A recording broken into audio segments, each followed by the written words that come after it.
Hi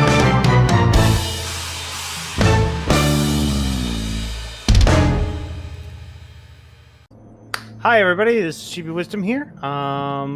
But before I do my introductions, we're going to just go through the instructions as quickly as possible. Hype, who are you? I'm HypeArbalest. I'm playing this game. I'm part of Phantasma, and I play a bunch of other characters. Okay. Like Sato and Gibble. Where can they find you? At HypeArbalest on Twitter. And anywhere else really that says HypeArbalest, I think. Except for that one place. You know. Anyways, hi, my name is ChibiWisdom. You can find me at ChibiWisdom over on Twitter. I do a whole bunch of arts and stuff and things, and when these episodes are released, I will be also posting some of the token art and things like that from these episodes, just so that way everyone can see all of the shit that goes on in between. And also, we have DM extraordinaire Battery Batty, who is currently our cameraman. You can find at Battery Batty over on Twitter. He does a lot of cool shit, and he's a great guy. Go follow him. But today is... Fuck you. No, today is part 2 of the Gundam one-shots. Today we are dealing with... Hype's character, so that should be fun.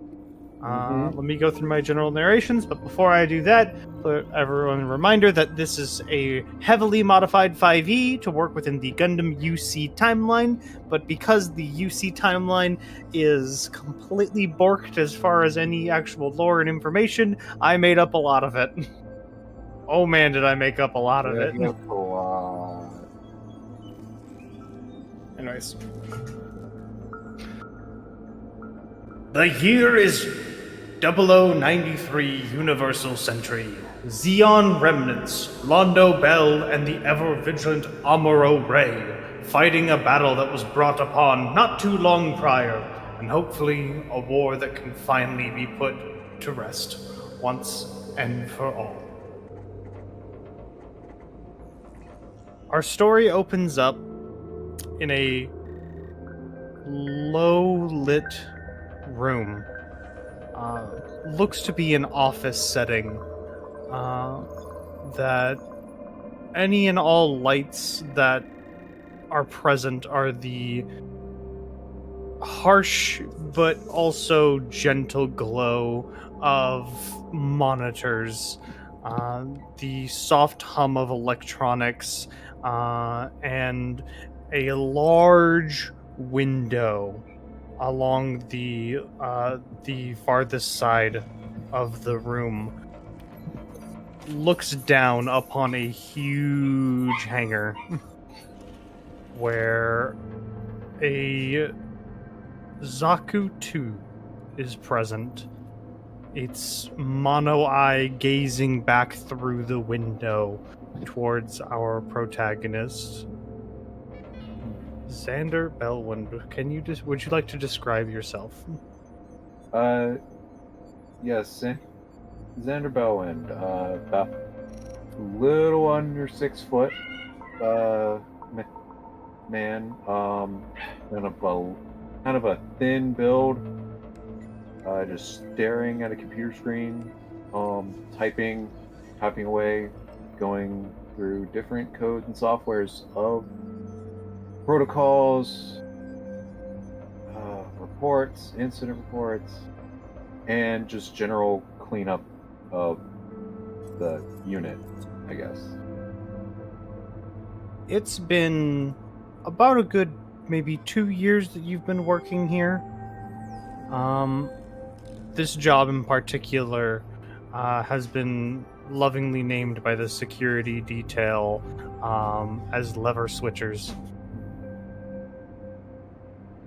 To be more accurate, it seems more like you're responsible for a mortuary of mobile suits.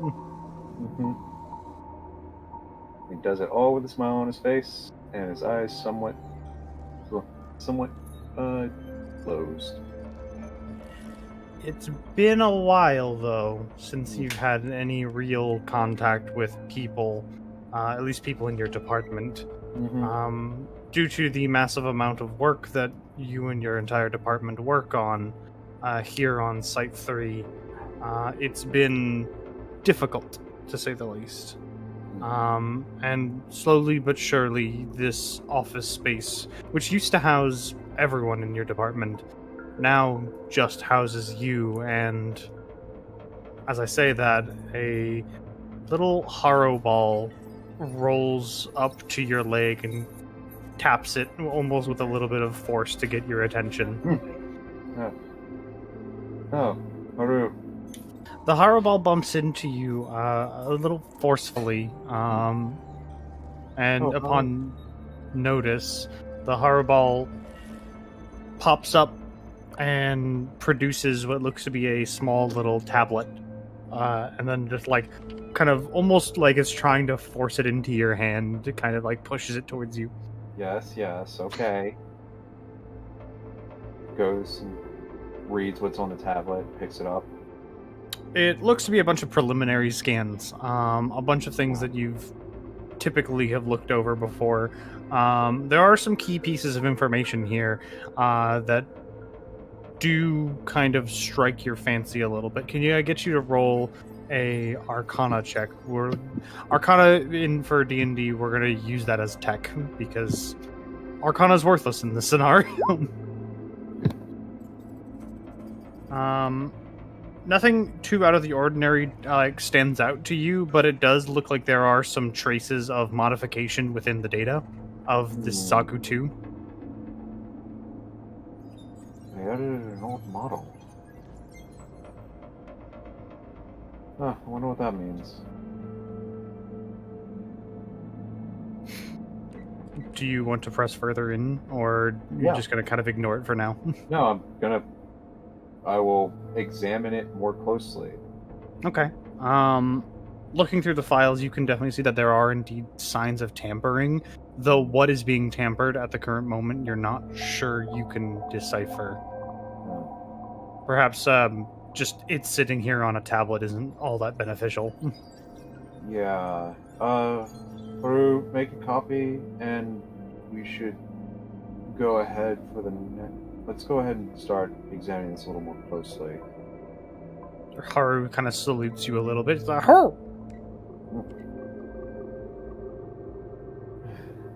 Okay.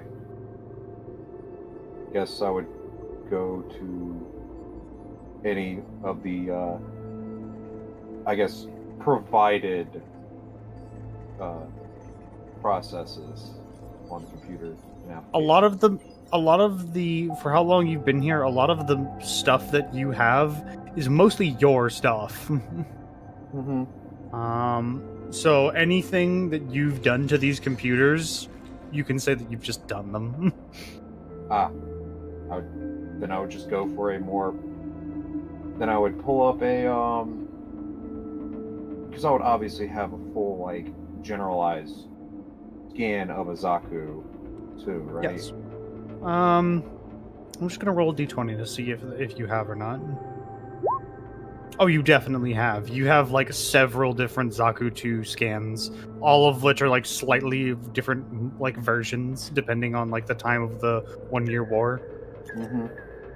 I would run a cross scan to see what the differences in the schematics are of the preliminary scans versus the ones I have. So, can I get an investigation check with advantage? Oh, okay, good. Nat 20. 23. Going through and cross-referencing, some of the main internal data is that of a beginning 1-year war Zaku 2, which is very odd that only now this would be coming in. But you can see a couple of pieces of information is that it was modified very recently and very sloppily done. Whoever modified this, or no, because of the net 20, I'll give this to you. This looks like an act of sabotage. No. And more particularly, it looks like some kind of superior or officer of some kind might have messed with the programming in an attempt to get more thrust out of this Zaku 2. And there is a couple of values that have been changed beyond what a Zaku 2 is capable of.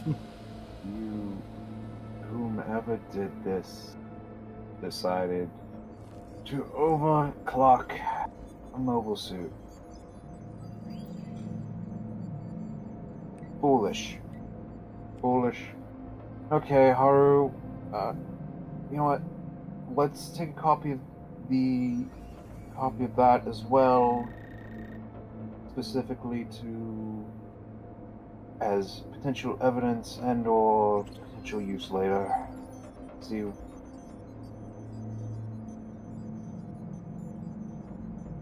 Haru kind of like again salutes you, Haru, and it will just kind of go over to like a little. It almost looks like a little pet bed, but for a Haru ball, where it just kind of plugs itself in, and you can tell it's downloading data. At that time, however, you do hear a door open, and there's kind of a knock in the doorway.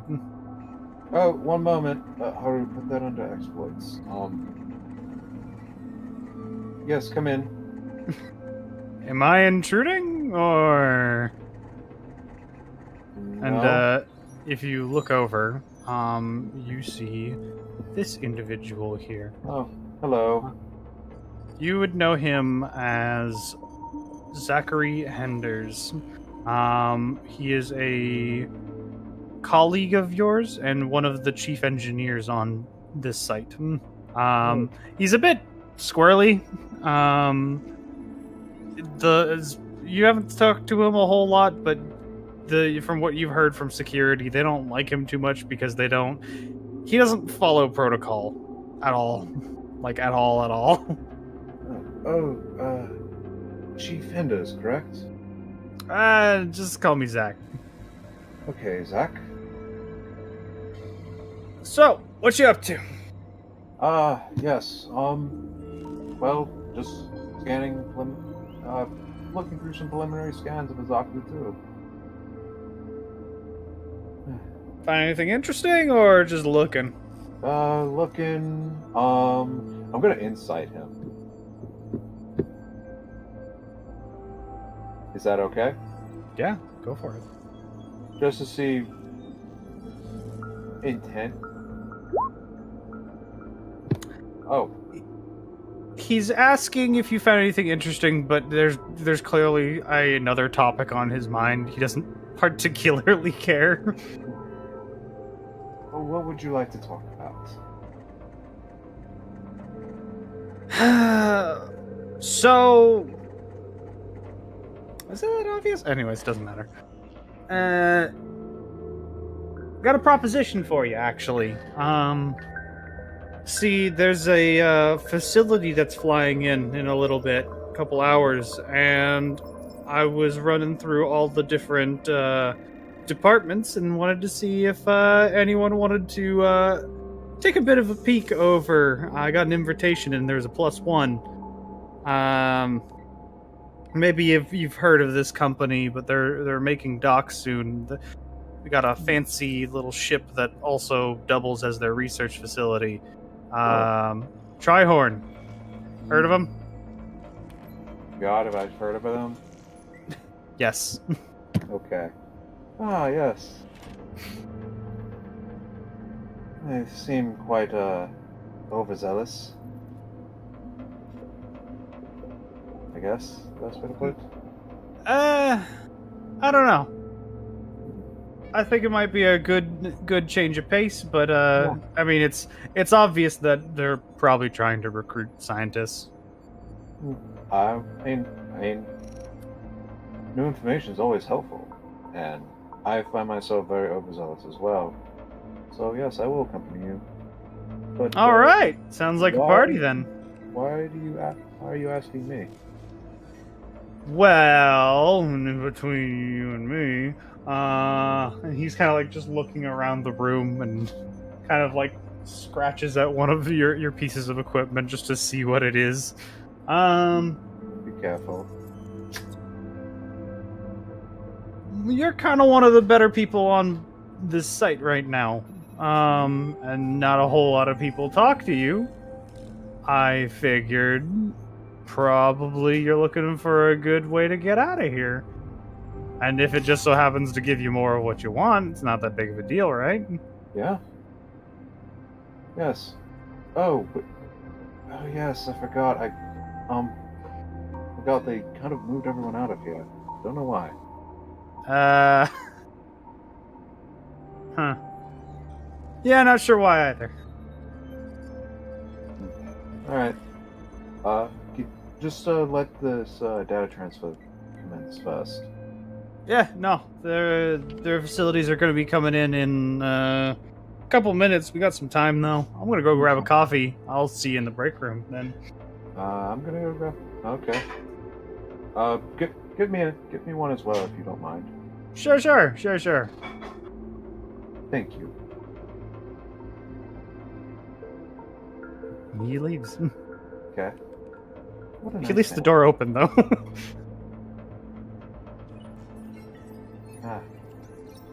After a little while, the automated door processes do activate and it shuts on its own, but... Okay. Oh, good. And he goes to see if there's... He wants to see if I don't know. I want to just look around the room because probably in Xander's like years, he's probably forgotten everything he's put in this room. Oh yeah, there's a lot of clutter. Yeah. Might as well straighten up a little. As you're cleaning, please give me a perception check. Okay. You find a couple of like sets of tools and things like that you might have forgotten about here and there. Stuff that you might have used to repair your Haro. And the thing that surprises you the most is you find the office mini fridge that has just been covered under a pile of junk. It still works. Oh, neat. There's someone's lunch that's been in there for probably months. Oh no. Does it have a name on it? No. But it does say, like, do not take. Unless you're interested in eating green lasagna, I don't think it's edible. Oh, no. Oh, that's getting out of here now. And he's gonna write a little sticky note on there. Throughout.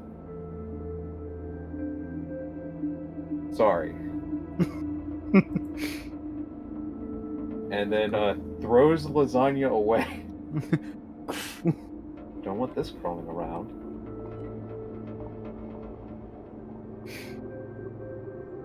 A little bit of time passes and you hear a beep from your Haru, and then it disconnects itself and just kind of rolls around.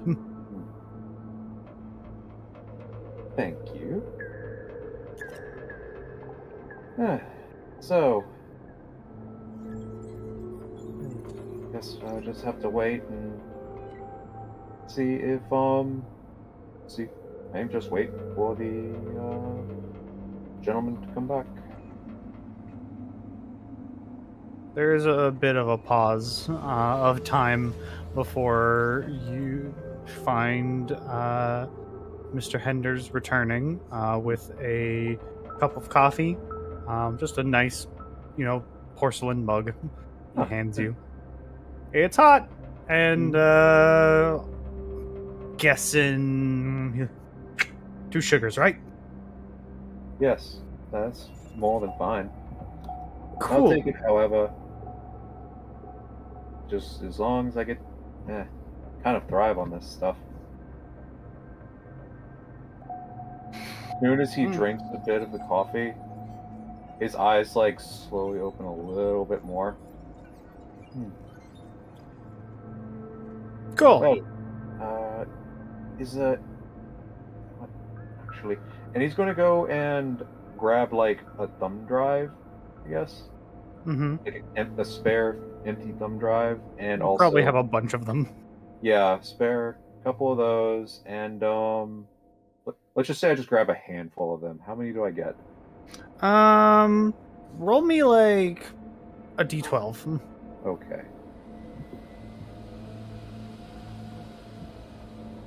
4. Got like 4 thumb drives. And and I'm assuming I've got the majority of my data on Haru, correct? Probably. Okay. All right, good. That should be good. That should be good. Oh, and also, what is this Trihorn? What is their rapport? I guess that's the way to put it with installation. Was side 3? Neutral, as far as I know. I've talked to him a little bit. Just some of their chief scientists and things like that, but they seem like nice people. Seem like it, at least. Yes. Okay. All right. Shall we be going then?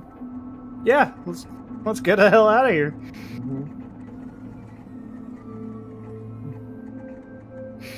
He will start leading the way. Yep. Does he get like any weird looks when he's actually like leaving? Oh yeah, no, the security detail like just kind of sneer at him a little bit, mostly because of the fact that he's given security plenty of trouble on a constant basis. But nothing to me. No, most people don't even really seem to acknowledge you just even walking around. Good. Good.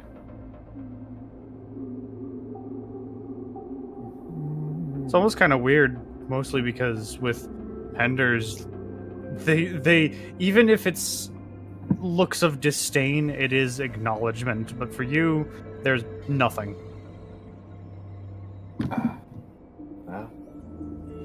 Oh no.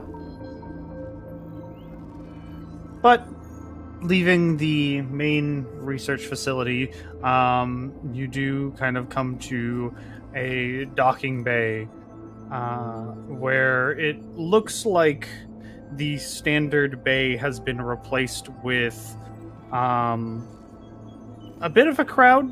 Most people just kind of looking at the security, the large kind of security door that separates the bays from the side proper.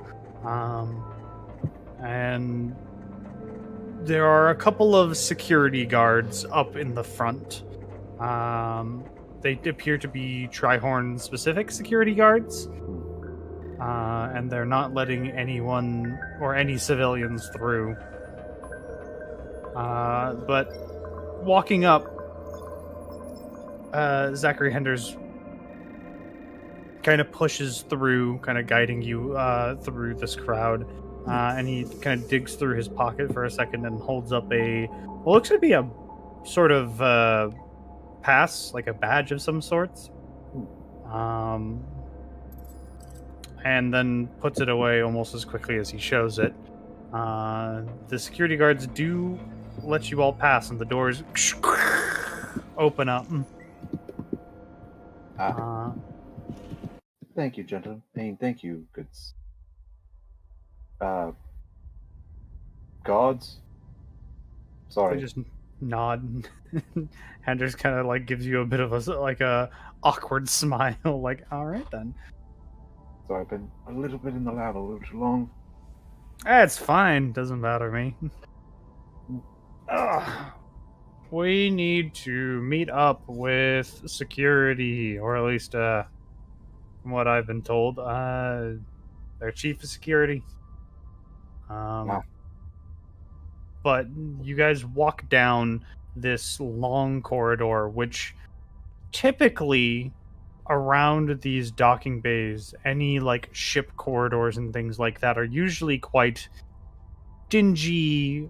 They're well lit and usually well maintained, but this is a little different.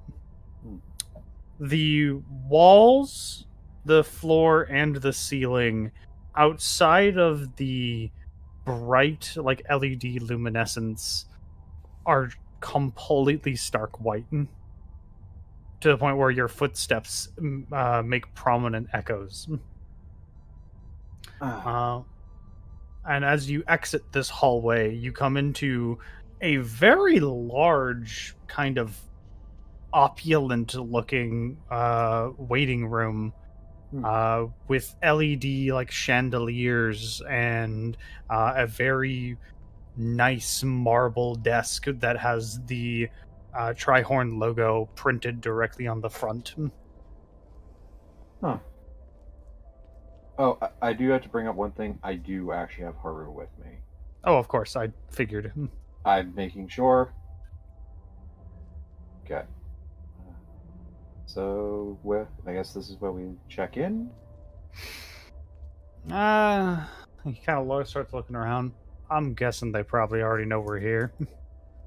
Well, yes, there's obvious cameras everywhere. Got a sharp eye. I mean, there's cameras everywhere in space stations. That's what you mean. I mean, yeah, you're probably right. Anyways, we might as well just wait here. He starts stretching his back, but as he's in mid-stretch, someone from, like, a corridor that you didn't even notice before kind of walks out. It's a very large individual, easily got, like, 2 feet on you, with very broad shoulders. You'll see this man. Huh. Well, hello, sir. How are you? Greetings and salutations. Commander Edwards, Chief of Security. Nice to meet you, Mr. Edwards. And I've already heard enough about you, Mr. Henders. Don't need to say nothing. Okay, I guess I got a reputation now. That's pretty neat. Ain't nothing too personal. We just had to do routine background checks and all that. No big deal. Anyways, you want to lead us around the place, or what? Oh, yeah, yes. Well, first things first. We need to go talk to the missus. She's the one who invited y'alls here. The missus. All right. I'm assuming you're talking about Miss Ina. Yeah. That's the lady. Yeah. Speaking of, I guess, scientists here, you are... did I get your name? Apologies. Xander Bellwind. I was his +1.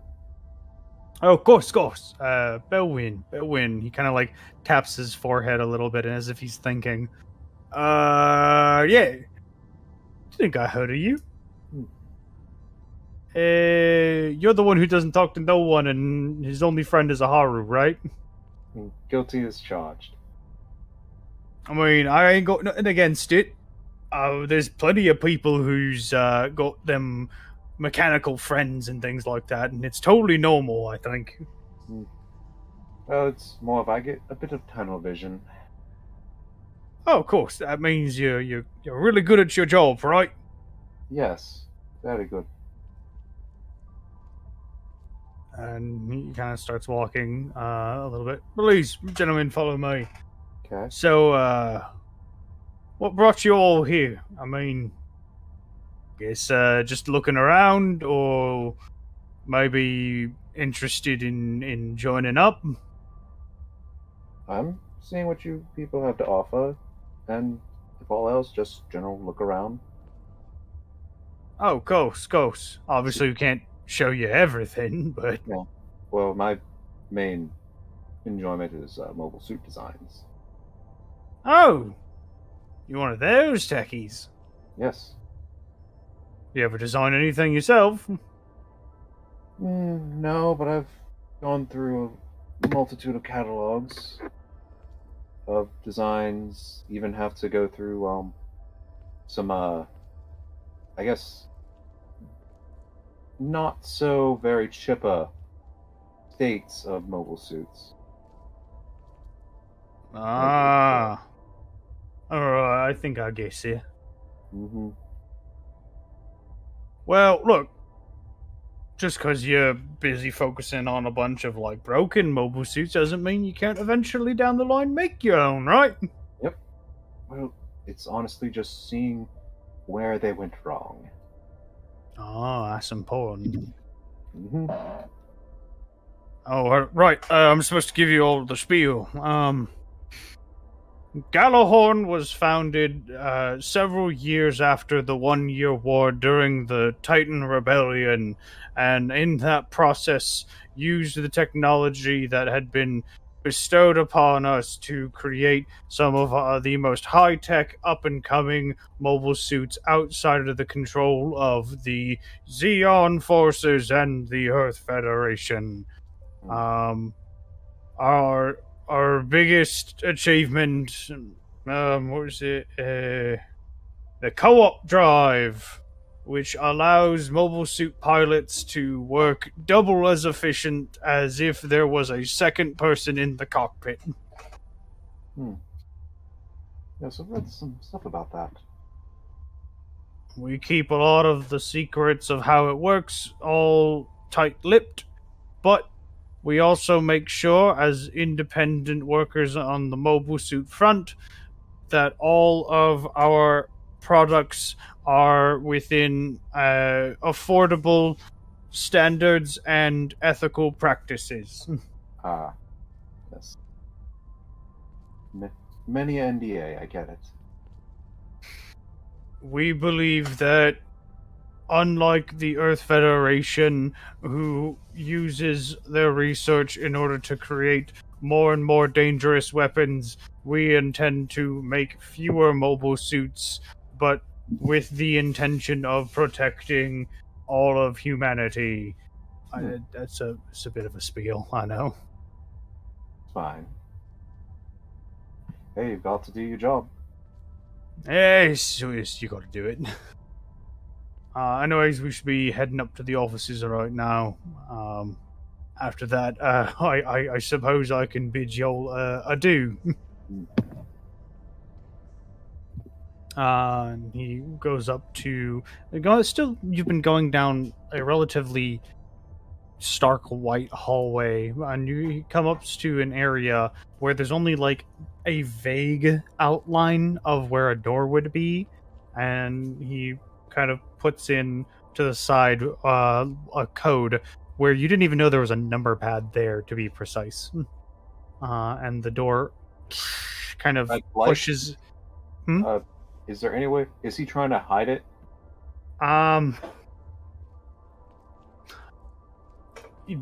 In the sloppiest of sorts, yes, we'll say. Okay. Why? I'm trying to see if I can potentially recognize the general makeup of the quote-unquote keypad. I forgot I didn't intend to roll that d20. I wanted to roll him with his stealth. Oh, well, that's very different from a nat 20. A 5. He's very bad at hiding it, but give me a quick Arcana check. Okay. You can't get a good look at it, but it does appear to be some kind of touch sensor. From what you can see, it almost appears like the entire area around the door is like a touch sensor. And in fact, he didn't even need to like put in the code where he put it. Anywhere vaguely around the door would have worked. I'm going to kind of, because I've put so much stupid stuff in Peru over my years. Mm-hmm. Could I just tap him to kind of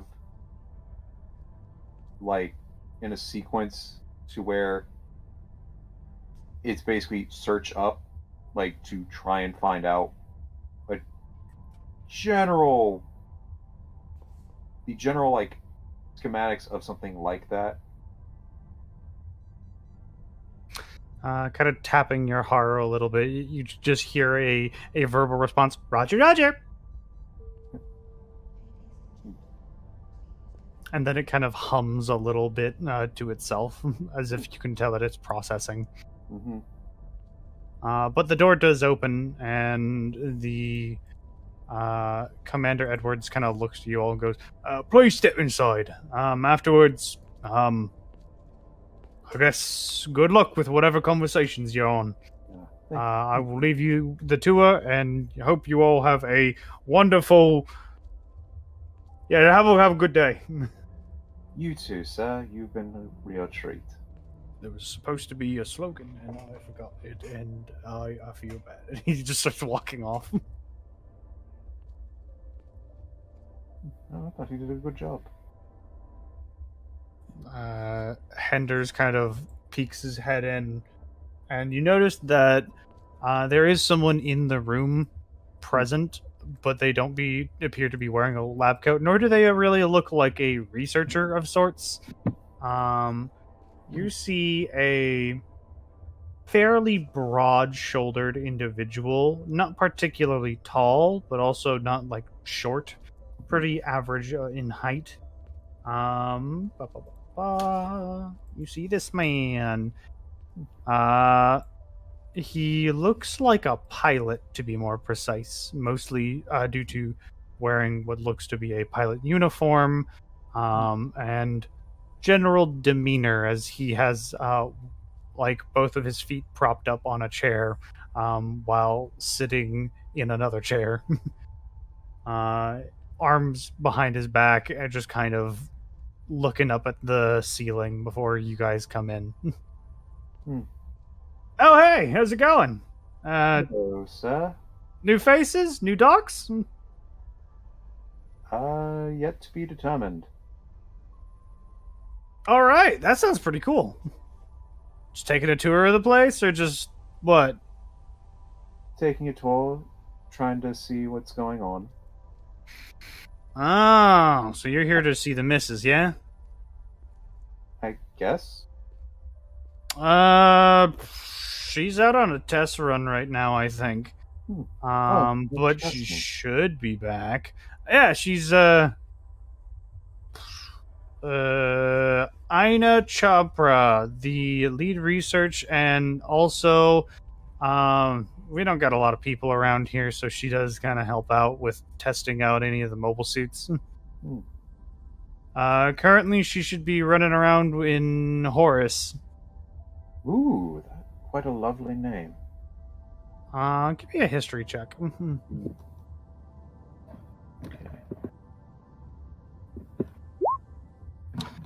You would recognize that name, obviously, from its historical context, being an Egyptian deity. From what you have read on this company, it is safe to assume that that is the naming convention that they stick with for most mobile suits. Yeah, Sahara. Yeah. Surprised you haven't gone with both as well, but yes. I test out Bennu, but oh right. Where are my manners? Sorry. He gets up and kind of walks over to you. Name's Brian. Brian TriStar, soon to be one of the best pilots in all of space. Xander doesn't hesitantly. He just puts out his hand to shake. Nice to meet you. He shakes your hand back. Please roll a strength check. Oh no. Don't break my hand. Well, strength save, but that works. Oh, It's the same either way. It's he gets a bit of a tight grip on your hand, but it doesn't seem too tight. Pleasure to meet you. Well, it's a strong handshake you got there. Yeah, thanks. Do a lot of training. Bennu's not one of those mobile suits that requires a whole lot of finesse. It requires a bit of a stronger lead. It's a little... You didn't hear, he says, it's a little too fast, actually. And besides, yeah, I already know you. You're Mr. Enders, right? You've come by here a couple times. Ender kind of gives Brian a look, as if to be like, you shouldn't have said that. And Brian kind of looks to the ground for a second and lets out a sigh. Okay. Fine. I guess I'm insighting this. 15. He's definitely upset with Brian about something, but it appears that might get revealed like immediately. I guess the goose is cooked. Okay, hi. And Henders walks over towards like a little closet, and he just pulls out a lab coat and puts it on.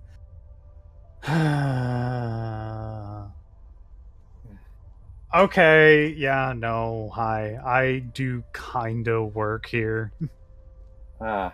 Kind of. More like on occasion I send some of the data that we put together and then send it off to Trihorn so that way mistakes don't happen. Is this... What's the best way to put it? Is this on contract? If I said yes, would that make it feel better? Well, maybe. As long as you don't mind me recording all this. Oh, trust me, there's nothing really to hide.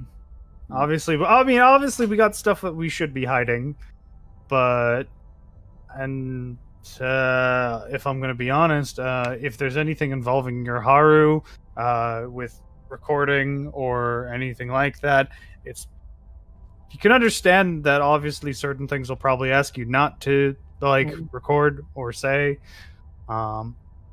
Strike from the records, as would be. I mean, I could really appreciate that. I kind of don't want to die. Why would you die? Of embarrassment. Figure speech. We're dealing with military grade equipment, so that is not a joke. I mean, yeah, it is military grade, but things are different around here. You'll probably figure that out. All these Stark walls and things like that are mostly just an image. Yes, very off-putting image, honestly. I mean, yeah, you're right. And then Brian just kind of nods. You're right. Yeah.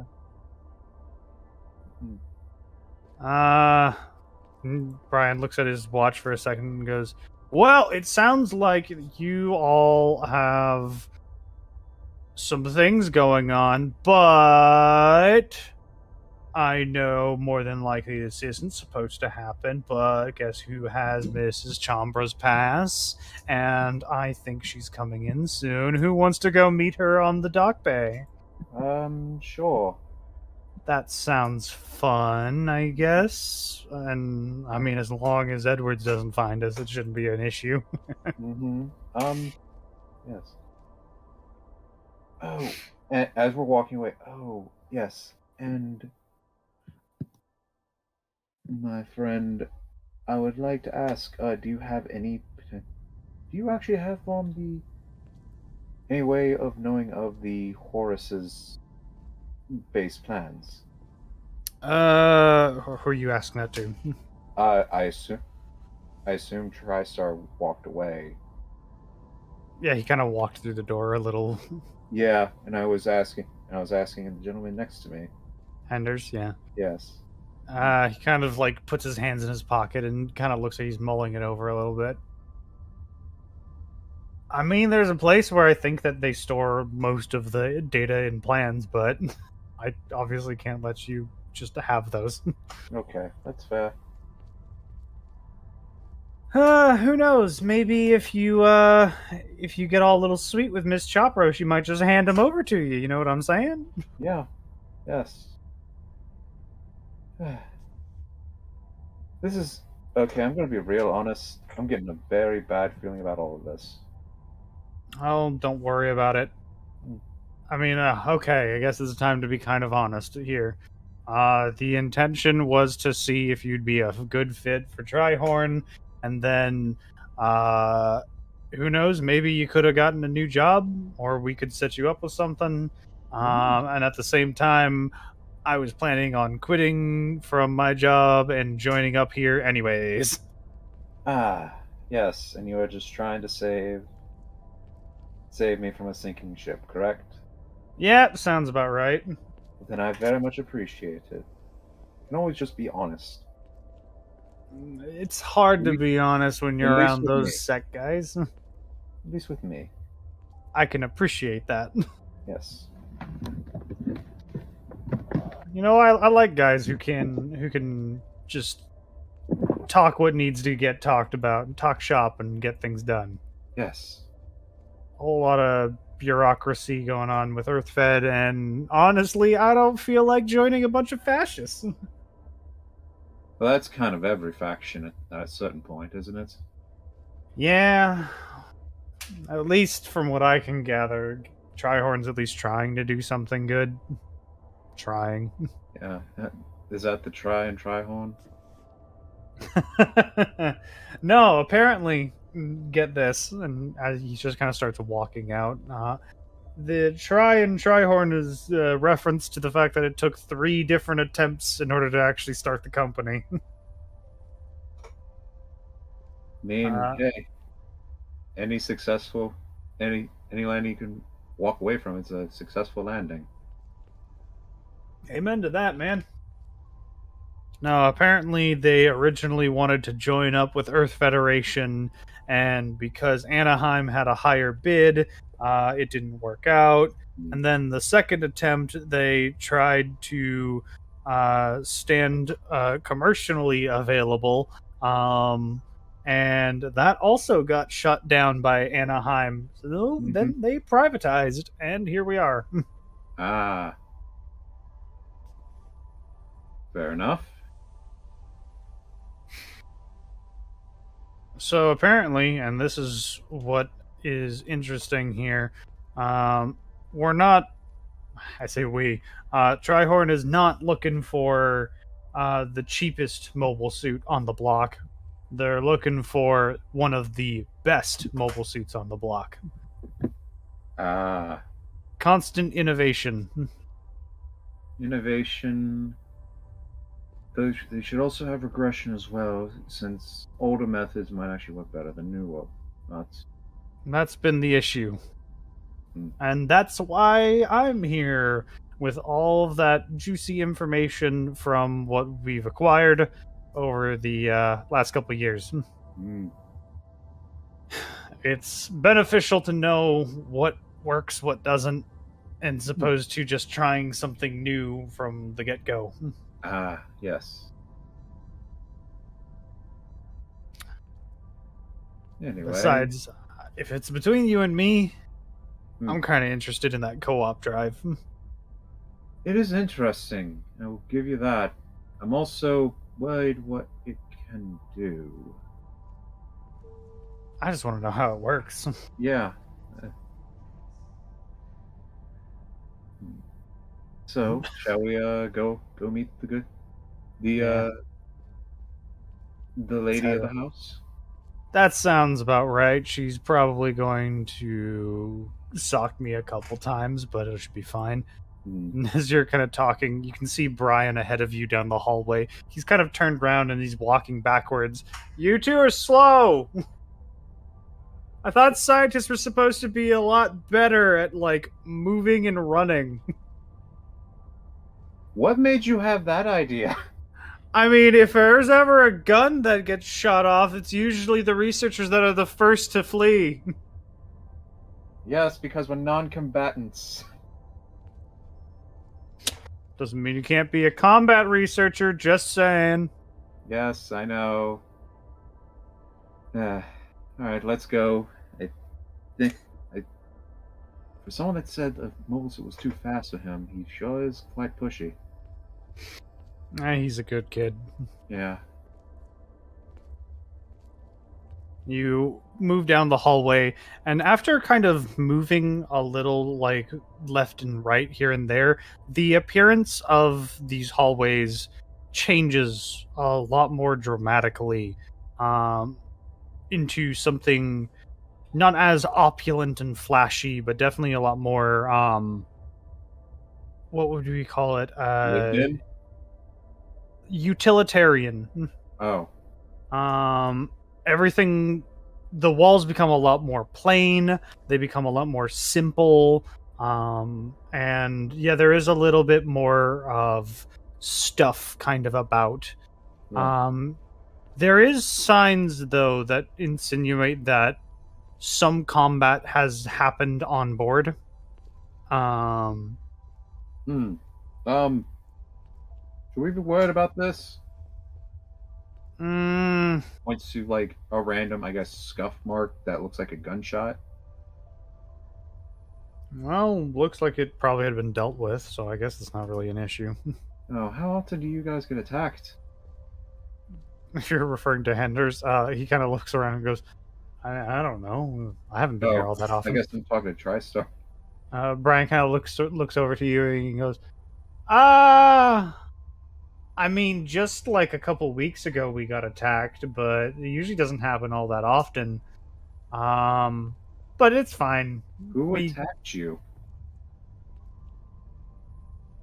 He looks a little apprehensive to give that answer and he goes, probably best I don't say. I don't know how much trouble I can get in if I did. Okay. But we're here. Mind your step. The first step leading into the loading bay is a bit of a doozy. He opens up the bay doors, and you can see the warehouse is large, and you can see about 4 mobile suits that are present. All 4 of them looking very different from one another. And you see there's a loading zone for another mobile suit, and as you're coming down the steps you can see it come in from a open bay as it flies in. The prominent note here is something a bit peculiar. This mobile suit has 6 arms. Ooh, never seen something do that. Yeah, that's Horus. Ah. Oh, right. I should be more specific. It's Horus test type. Because it hasn't officially been rolled out yet. And Brian kind of like points over towards one in the farthest corner and he goes, that would be my darling over there, the fastest thing you've ever seen, Bennu. And looking over to it, it's a fairly small mobile suit in comparison to all the others. It's bright, like cherry red, and it looks like it has some kind of pack. It almost kind of vaguely looks like a poncho on the mobile suit. Give me an Arcana check. I'm gonna be upset. You get the feeling that it unfurls into some kind of wings, almost like it propels itself using them. If you want, you can give me a bit of a history check. Okay. Guys, put a couple things together. So, Bennu in history is an Egyptian phoenix. So, with this information in mind, you kind of get the inference that It is supposed to move very similar to like a bird, but also it's really, I guess the cherry red insinuates the phoenix aspect the most. It does look like the Bennu specifically has a lot of secrets, quote unquote, under the hood. The other 3 mobile suits that are present now in this room, again, all look like various different things that vaguely hint towards mythology. One of them almost kind of looking like a jackal, which you could assume probably is like Anubis. I want to make a reference, but I'm not going to. Jackal! No. But as the mobile suit of the Horus kind of docks, there is some time as you can see some like team members kind of huddling around and kind of locking it all in place. Eventually the cockpit opens up, which it opens up from the top where the collarbone would be, which is a bit interesting. And a pilot comes out and eventually kind of comes down, walking over to you. They pull off the helmet, and you see this lady. So that's the lady of the house. Oh, lady of the house. I like the sound of that. Hello there. Hello. What's your name? I don't think I've met you before. I am Zandabo, and I was invited to be here as a plus one. I'm guessing that's you're doing, Mr. Henders. Henders kind of like looks away and starts kind of whistling, like, "Oh, hi, Miss Zina." Yeah, sorry. It's fine. I wish you would have just talked to me about it. And hello again, Brian. Mr. Belwind, right? Yes. I'm guessing since Mr. Henders has asked you to come here, then he specifically wants you to speak with me. Yes, I believe so. Considering that it was Mr. Henders' specific inquiry, I'll give you an unofficial tour of the place. I'm sure you would appreciate that. Yes. Oh, I must say, lovely designs. Thank you. I'm not responsible for all of them, but I am responsible for Horus and the Bennu. Lovely. I appreciate that. Thankfully, she kind of pauses and kind of gives you kind of a look over. I'm assuming with the Haru, you're a bit of a fan of mobile suits? Yes, quite. I'm also going to be under the assumption that you worked in the same department as Mr. Henders. Am I correct? Yes, but I was in a huge room by myself. Excellent. Then we probably have a lot to talk about. Yes. And she kind of starts walking off, just casually taking the pilot suit off, kind of just letting it hang from her waist. There is so much to talk about and so little time, so please, we can walk and talk. Okay. She starts just kind of leading you down some hallways. So, one of the key things that Trihorn is at least trying to do, I could give you the official spiel, but I'm sure Mr. Edwards has already gone on long enough about that. So allow me to be clear. What my department is currently working on, while mobile suits are a priority, the safety of the pilots is doubly so. As a private company, we do not have a lot of pilots at our disposal. I'm sure you can understand.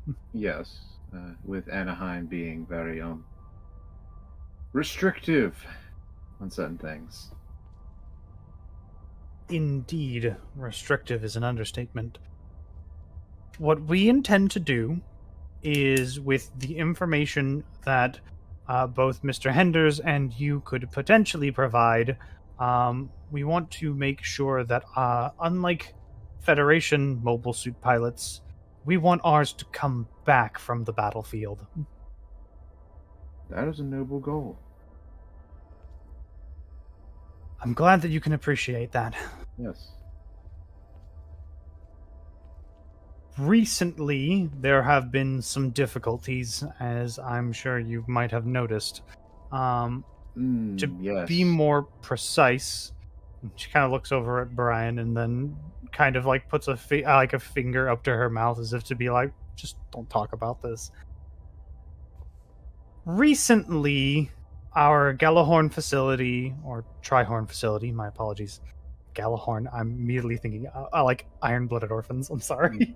But our Trihorn facility has been attacked, and some of our data has been stolen.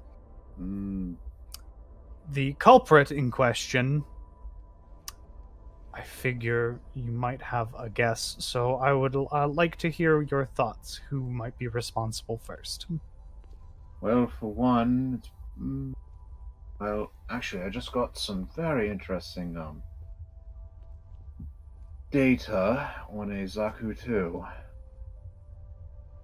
Peculiar. I don't think I wouldn't have imagined that those were still running nowadays. Well, this one got a bit of a overclocking. Someone tampered with it?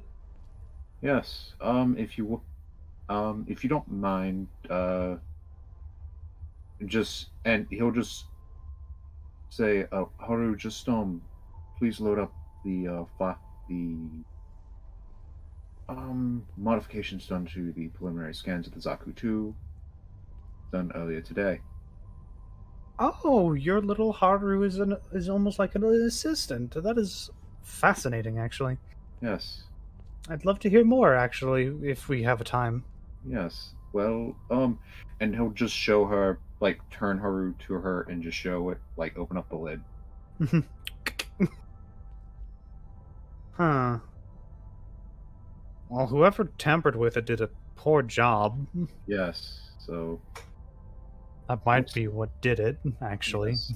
I don't know where these Zaku 2 are from, but I'm assuming since they were brought into our facility, it would be relatively a close-by area.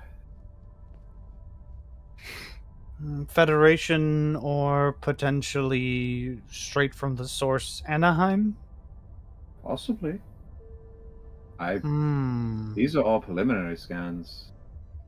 I don't know if they're from this facility or not, from whatever facility attacked you or not.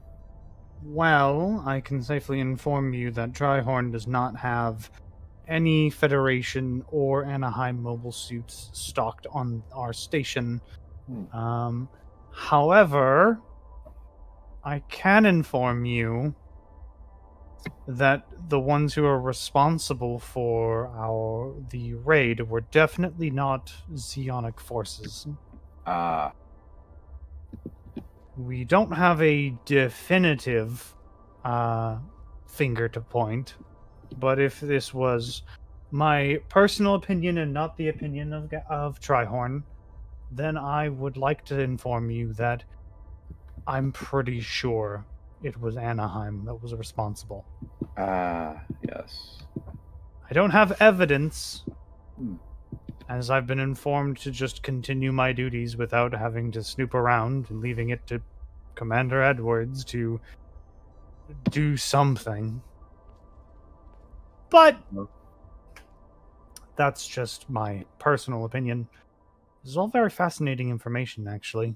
Yes, it may be able to help you. The hope is that the information that both you and Mr. Henders have could not turn the tides of battle, but at least make sure that those who are within our mobile suits can make it back for that information to become important.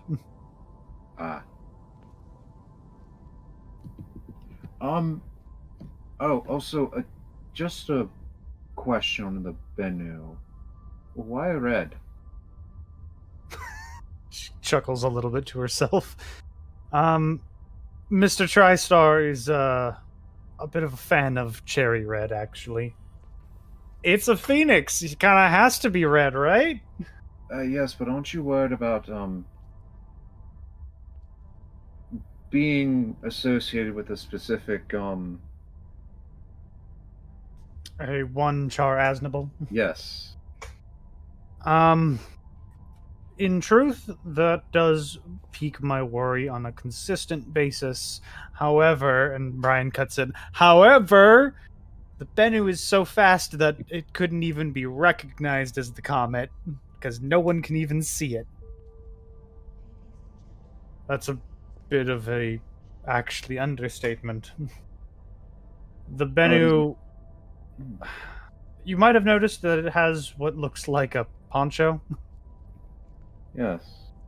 And that is not a mistaken design, and as silly as it looks, we are currently working in a high mobility mobile suit that also has a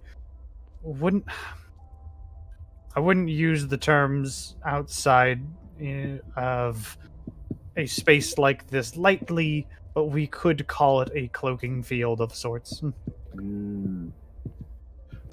What sort of material is that, then? It's a...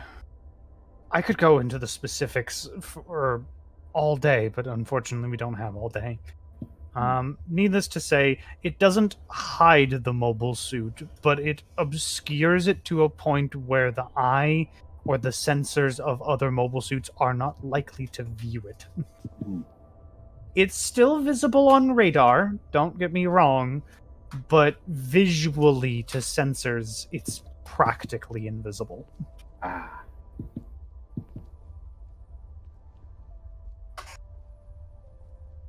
It is currently in experimental stages, so it is not likely that the Bennu is going to remain in its glossy cherry red finish. But it's fitting, Doc. It kind of has to be. It's a phoenix, right? I'm not hearing this right now.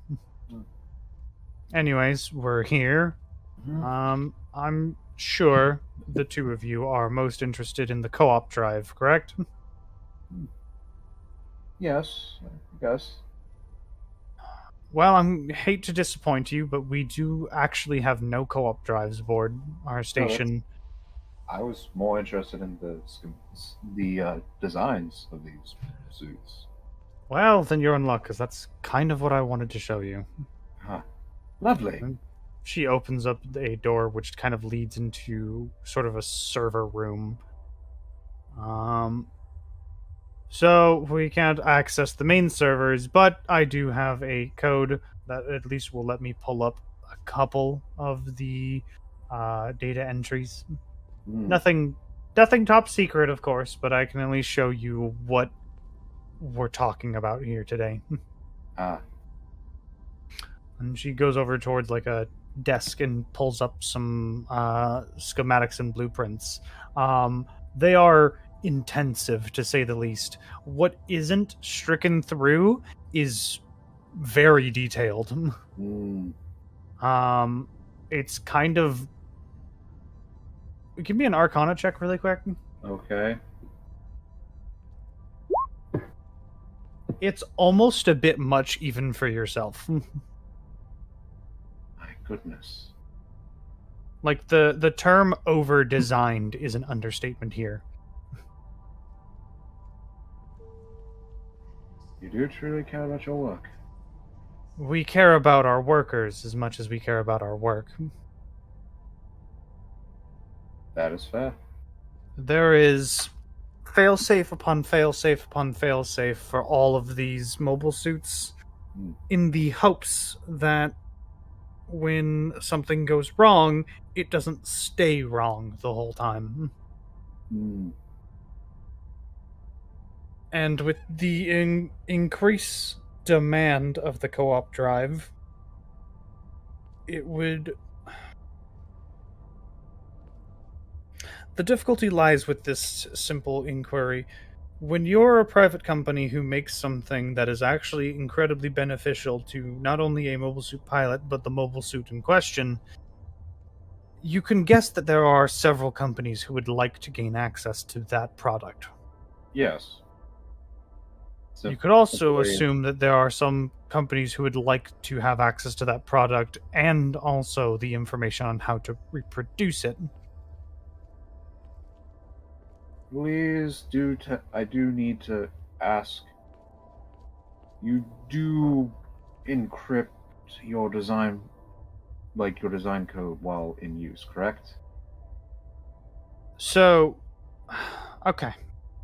Allow me to divulge some information that is, by all intents and purposes, top secret. Mm-hmm. Before I do so, however, I would like a bit of a promise. Mm-hmm. Your little Haru is adorable, and Mr. Henders, I do find you a dashing young man. However, if this information does leak anywhere to anyone outside of Trihorn, Mm-hmm. not only would I have to hold both of you responsible, but also myself. Do I make myself clear? Xander immediately taps his Haru and will just say, "Stopping recording." Stop.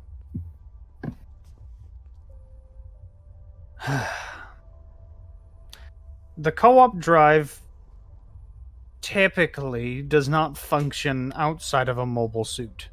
I say typically because it does function when it has already been used. Imagine, if you will, a power button that can't be turned off. So, the reason why we want to keep our mobile suits as safe as possible is because when they are destroyed, or if they are destroyed by an enemy, then it is entirely possible for a fully functioning co-op drive to be stolen. Okay. I see. If a co-op drive is stolen and that hasn't been installed into a mobile suit, it is basically a brick.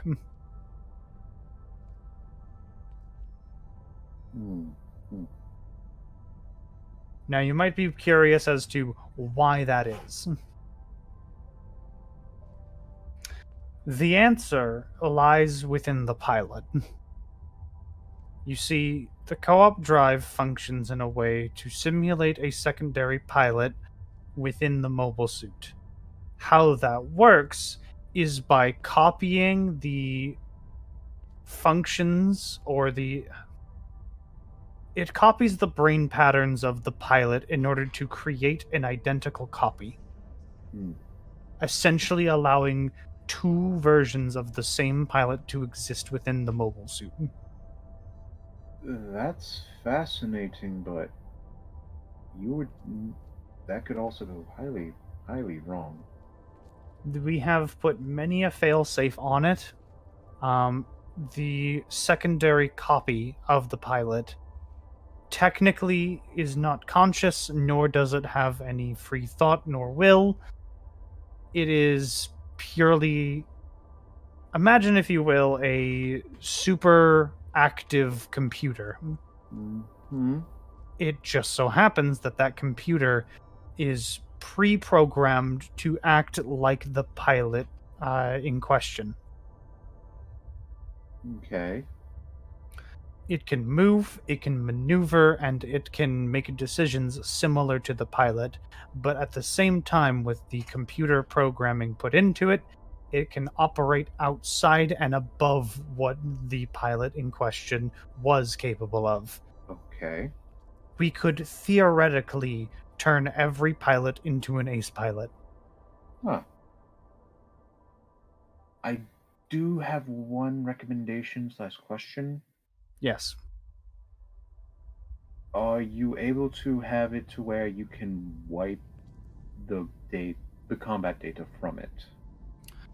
We can retrieve the combat data, but we cannot wipe it, for the sole purpose that as soon as it is wiped, imagine, if you will, an individual who is suffering from Alzheimer's. They are still themselves, and they still function, but they are in all due respect, a vegetable. Hmm. If we wipe it, that is what becomes of an active co-op drive. So so this is a non-rewritable.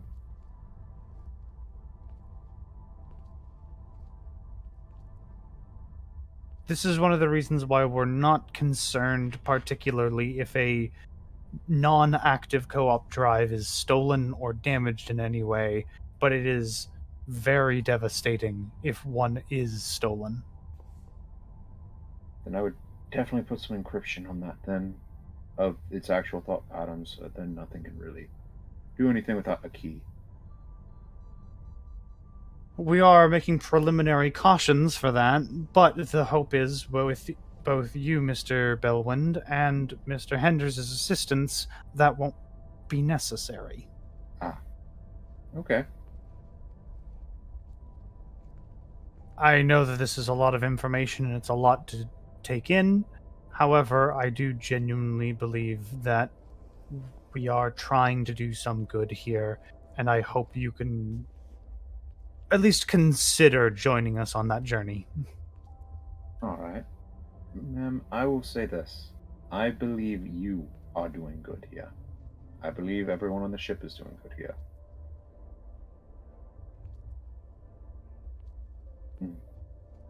So, yes, I will, if you do not mind being so forward, I will join. That's good to hear. Mm-hmm. Unfortunately, I'm not the one to make such decisions, but I can put some information forward to the higher-ups, and typically, she kind of chuckles to herself, under threat of just leaving, they do tend to listen to me.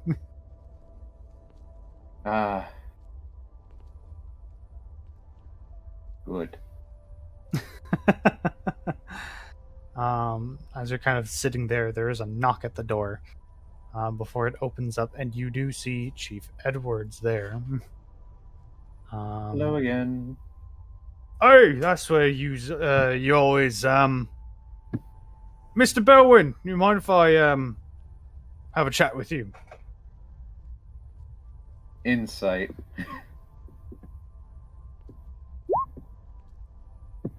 He does seem like he wants to talk to you about something that he can't talk about here.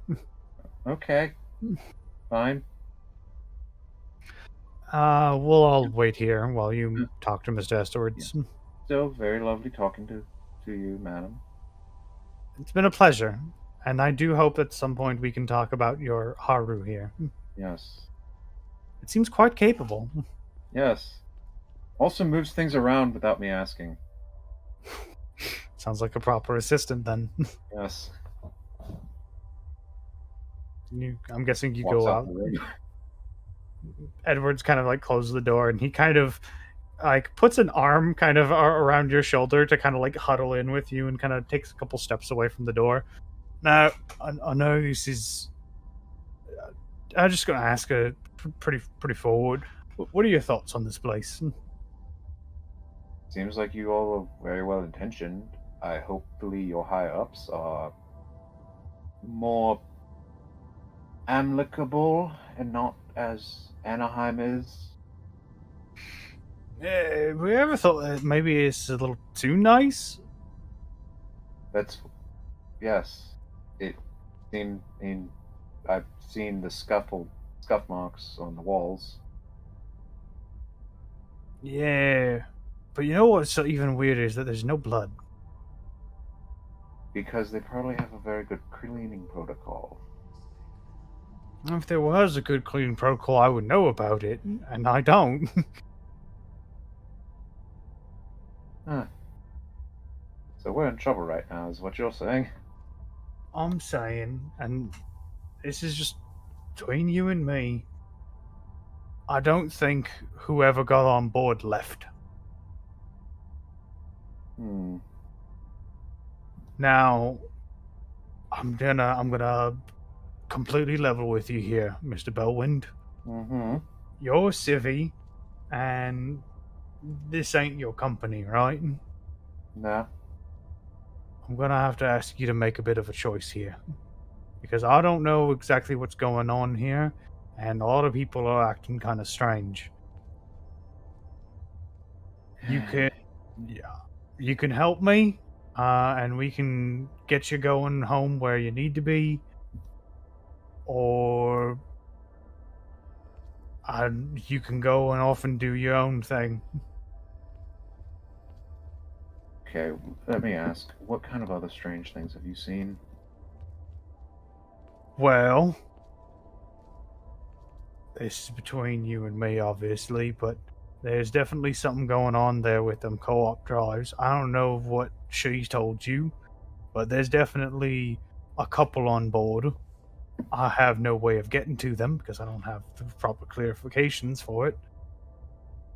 But they was doing something to them, and I don't know what.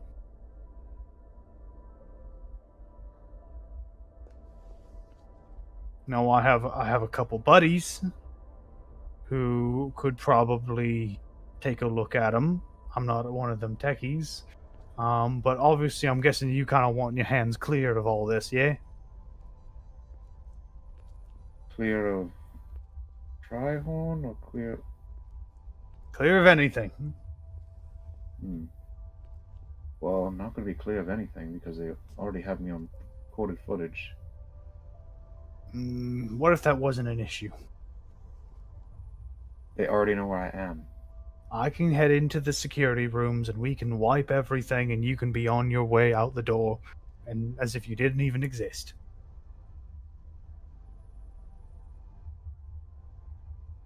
But, and I'm gonna give you this offer here.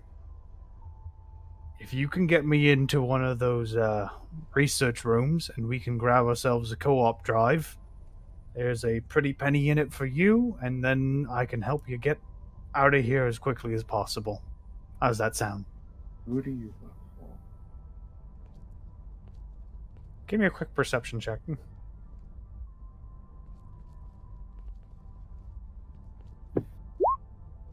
You never got a good look at Edwards until now, but you can see that there is like the badge for Trihorn, but underneath it you can also see what looks like a upside down green like pyramid. You've never seen this logo before, but it's definitely not Trihorn.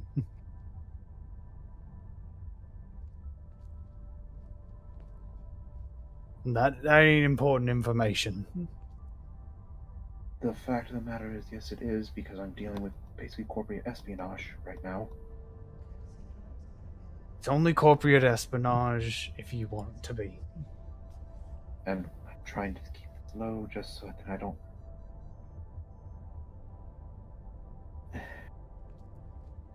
And I'm guessing... Alright, you're a security officer. You're a chief security officer, correct? Correct and correct.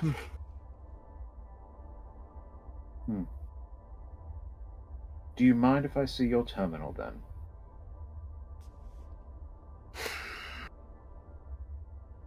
How do I know I can trust you? Well, since this is dealing with what I'm assuming is someone that is still on the ship, possibly bound and gagged, thus a prisoner of war, or not a prisoner of war, I'd like this person to be... I'd like to at least know, get the most information I can. Also, I don't have a recording on this at all. Because I would have if I did. Whoever's still on board are kind of a lost cause. What? Whoever's on board right now, who was a part of any preliminary thing, is probably a lost cause right now. What we need is that co-op drive. They did something to it, and we don't know what. I'm thinking, and this is just me saying things, that it might have something to do with the people who are lost on board. Now, if you can get me one of those drives, I'll sweeten the pot a little bit. I can at least try to give you, or at least get you one of them blueprints, because you seem like one of those types who likes them mobile suits. And a pretty penny as well. All off the record, all unofficial. That's all you need to do. We have a deal?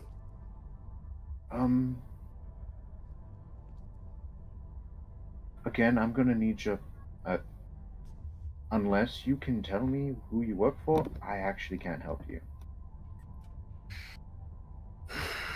I'm being this way because I need to know who I'm working with.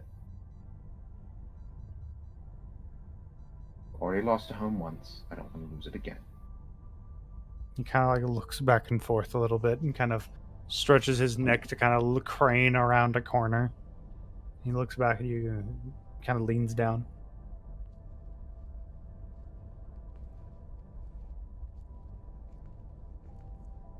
Anaheim Electronics would very much like to know if everything is on the up and up around here. Okay.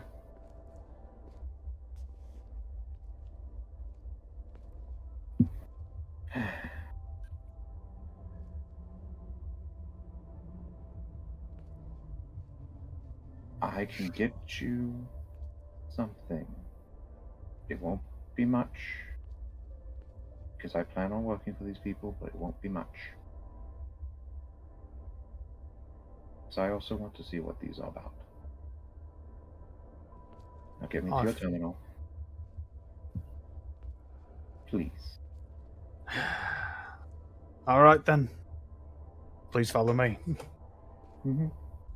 Walking down through the halls, you eventually come towards a definitely not as fancy door as you had seen previously. It looks like it's actually like fully an analog door that like has a handle and everything. And Edwards grabs it and kind of pushes it to the side. It's like a sliding door, big metal sliding door. Walking in, it's a very low lit room with a couple of like terminals and things like that. There's some bunks off to the left side. Quite a few bunks, actually. It seems like all of security kind of shares this one kind of big room. In fact, you can see a couple of security officers that are present, and they look to be dressed up in the nines in the sense of like tactical gear, and they are getting weapons ready. Why are you getting? Why are they so armed right now? Before you came along, and I'm just going to be entirely honest here, we were planning on taking the co-op drives a bit by force, and if it was possible, we were going to try doing a recovery mission, even if it wasn't viable. But if I get you the schematics, no one will die, correct? Yes. Okay. Hey, Chibi, I have a question. Yes? Has her finished processing? Yes. It's been done for a while. Okay. Give me 5 minutes. All right, then. I am going to try and get as much of the... With Haru plugged in, I am going to try and get... basically look like a bunch of tabs and everything opening up, coding, bunch of random stuff. What do I need to roll to make that look convincing? Oh, you're trying. What are you trying to do? I'm trying to make it look like I'm gonna get the schematics and everything. Then I'm just gonna give him the schematics for the fucking door. Deception, I suppose. Yes. Ew.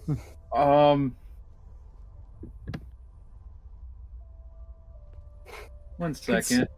Yes.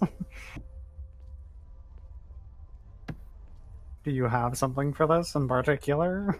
Can I suggest a nat 1? Sure. I've still got my coffee, and I accidentally spill it. Okay, sure. We'll let you do that. I'm guessing you spill it on your Haru? No, on the keyboard. Oh, on the keyboard. Okay. Your little. You spill it, and there's a bit of a short circuit for a moment, and you can see some smoke kind of poof out. And you can see like Edwards kind of like looks at it and goes, "Well, that's just disappointing now, isn't it?" Yeah, but little did you know I actually got everything before. Haru. And he just puts a flash drive in to him and just like upload. Upload. Yep. And gives him the flash drive. What did you put on the flash drive, to be precise? Specifically, the door. Okay. I would still require you to make a secondary deception check. Okay. 12. Okay, this one actually requires a roll since it's not an L1. Yeah.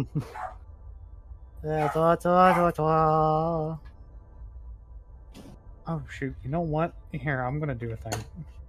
I actually have a physical D20 that has just been sitting here at my desk forever. Mm-hmm. Now's the perfect time to use it. Uh-oh. This is either his hand or dies or doesn't.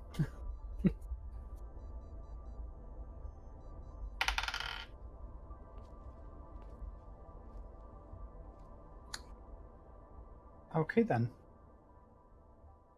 He will take the flash drive and go, right, so what is this supposed to do then? It plans for the co-op drive. Did you get anything else? Like a location of if there is anyone present, or... The part of the deal was getting the schematics for it. Fair enough. You will now leave the ship. We'll let you off the ship. No, I meant you guys will leave. Mr. Bowen, we have what we need. Thank you for your service. We appreciate it. You will see an exorbitant amount of funds in your account. If you would like someone to escort you off of this facility, we'd be more than happy to let that happen.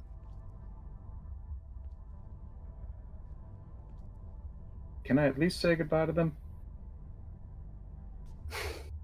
A bit cruel, but yeah, sure, why not? He puts the stick in his pocket. You know what? I'll go with you. Okay. So I'd see it a fully armed guard would probably be a little unnerving. Mm-hmm.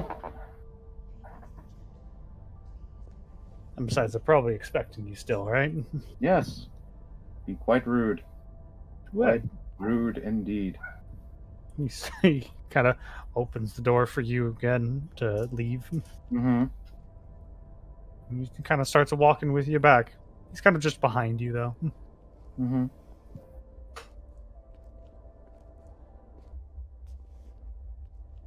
Heading back to the server room, you can see Henders is outside, just kind of leaning against the wall. He seems to have like a smoke in his mouth. Mm-hmm. Yo, finally back. Yeah. Hey, Henders. Yeah, what's up?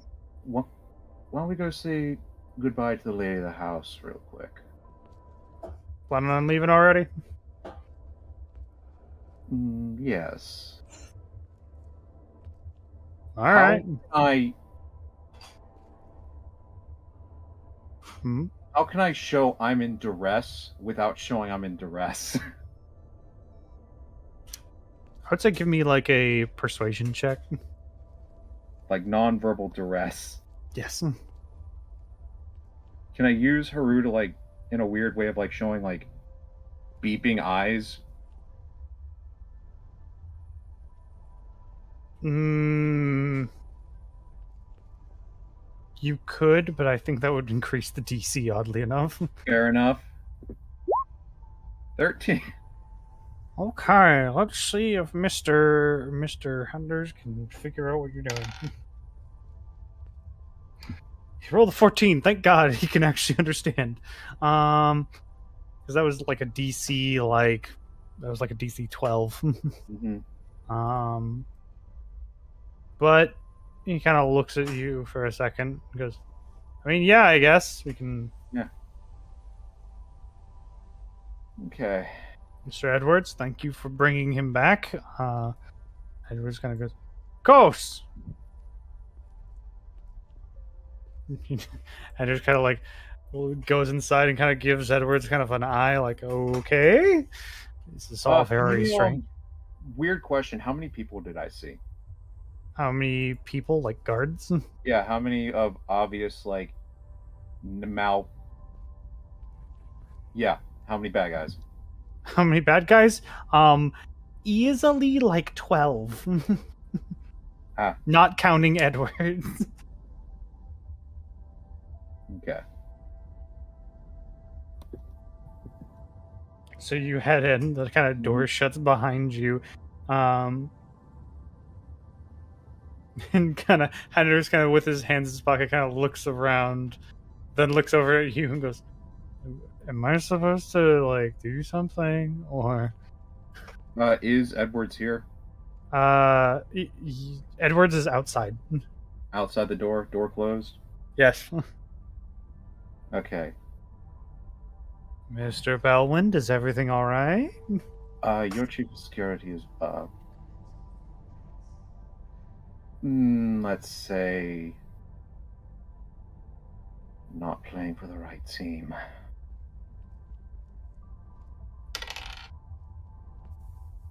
She kind of like gives a kind of confused look for a moment, and then it kind of dawns on her. She just kind of puts a hand in her face and goes, fuck. Okay. You may be trying to get these schematics for the co-op drive? Did you give them to him? Give them schematics for the door. Which one? The one that was hidden that he was able to use? I mean, my door. Oh, okay. Yeah.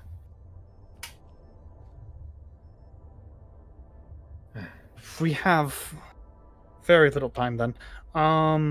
We've got I counted at least 12 guards. So he's not alone. At least. He's not alone then. No, you've been infiltrated. By who? Anaheim.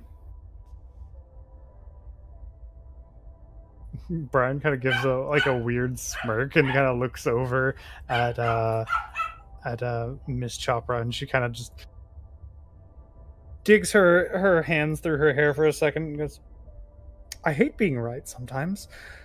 Brian, do we have anything here in this room that can possibly help us? And Brian looks around. Officially or unofficially? We don't have time for officially right now. Okay, unofficially? Bellwind, check the vents. Okay. Also have a gun. Where did you get a gun? You guys didn't search me. Did Edwards really not search him? Oh, it's his fault. Mm-hmm. I'm guessing you start digging through the vents. Yes. Okay, digging through the vents in the server room. It's a little hot, but you kind also, of get. People will be saying, "Oh yes, Horror's got this equipped," and yada yada yada. You know, trying to show conversation. Yes. You dig through the vents and you do acquire what appears to be like 2 pistols. Mm-hmm. They only each have like 1 magazine of ammunition, however. And there are 4 of you in this room. So you can... 4. Yes. Who's the fourth person? Well, you, obviously. Who's the third person? There is Brian, Ina, and Henders.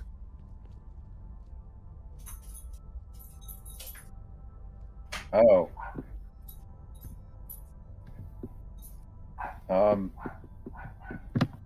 Got a penknife. Oh, that's plenty helpful. And gives them all like, okay, who's the best shot here?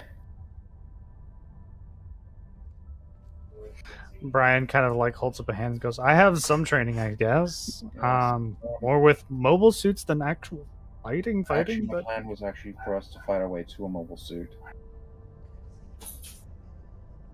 okay, that could work. Which one? They're all in the hangar. Some have specific locks on them at the current moment. Which one has the one that you can get into? Well, Ina kind of like messes with her hair for a second, trying to putting it back in place. If we're being entirely honest, it's currently still being refueled, but the Horus might be the best bet here. Okay, can you possibly get the... Okay, how many people need you to unlock it? At least 2. Okay, I can actually take care of that. Do you have the... Okay, the launch sequence, can you actually type that into Haru right now? I can indeed. Okay. She goes over to Haru, pops it open with the keyboard. Mm-hmm. Feels like she's... You get the sense that she's had a Haru in the past before, so she's familiar at least with this part. Mm-hmm. She just kind of puts in the keys. We're probably going to be fighting. That's just what's going to happen, I think. That's why I'm trying to do it, so that then we have at least somebody that can open up the suit, so someone that knows how to pilot it, aka you, can get in. So I'm pretty sure it can only fit one person, right? That is correct. Okay. Henders, kind of, who's been quiet for a little bit, kind of pops a hand up and goes, better idea. Mm-hmm. Continue going towards the setup for all the mobile suits, but take Brian with you. I'll take 2 pistols instead. Motherfucker, you come with us. That's not happening. Okay, what about... Wait, actually, I got a question. Are there any vents that actually lead directly there? Ina kind of like thinks about it for a second. Not that I know of. Shit. Okay. I can just... Zach Henders kind of pops up again. I can at least distract Edwards, and whatever happens after that. Okay. If I can make it to the hangar, then awesome. I'm pretty sure there are some pilot suits present that can at least help you guys survive in space. And logistically, as soon as you leave this facility, there's nothing that Anaheim can do to you. Good. Because if they're trying to keep things off the record, then they're not going to want to get things involved. Okay. And actually, I'm going to do one other thing. You don't mind if I actually mess with this facility, do you? I don't think we have the ability to say no at this point. And at that, you hear like a banging on the door. Haru, lockdown security office. And he's going to try and use a hacking tool. So you want Haru to lock the security room? The security door where he saw all those 12 goons. Okay. I would need you, because Haru is a part of you, to roll hacking tool. Yes. 13. Okay.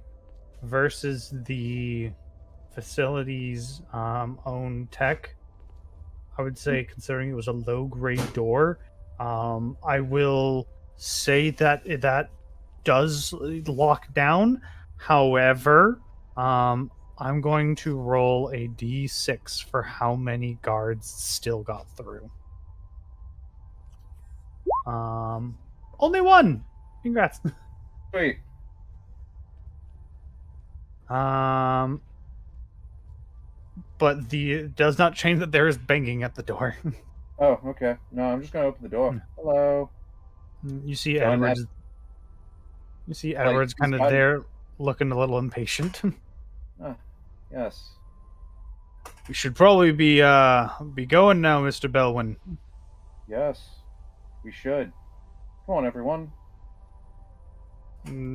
Henders kind of like slides on by and kind of puts a hand on like Edward's shoulder and goes, actually, Edwards, I need to talk to you about something. Really important, actually. This is actually really, really important. We got a call on something. I was wondering if you can, and a couple of your guys can go take a look at it. Edwards kind of looks at him. And he kind of goes, yeah, all right. Mr. Belwyn, do you already know the way out? I'm sure you can go there yourself. Yeah. Would you two like to see me off? Actually, I'm sure those two are pretty busy, and the rest of them kind of like, yeah, but we do need to go back to our facilities. I'm sitting here in a server room, it's getting kind of hot.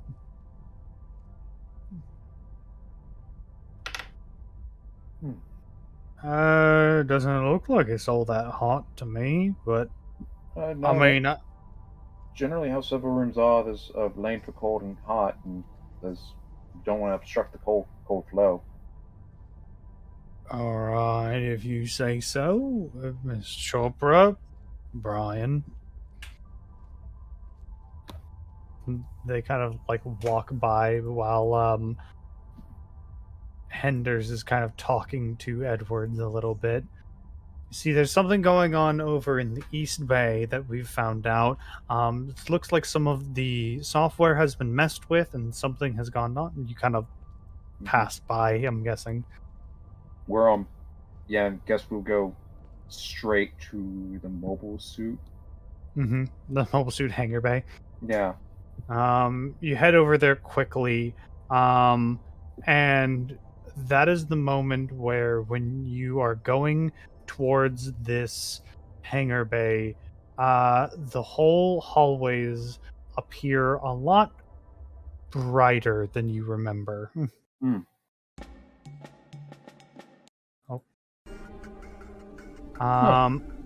To be more precise, as you look through the windows to the hangar bay, you see a lot of fire.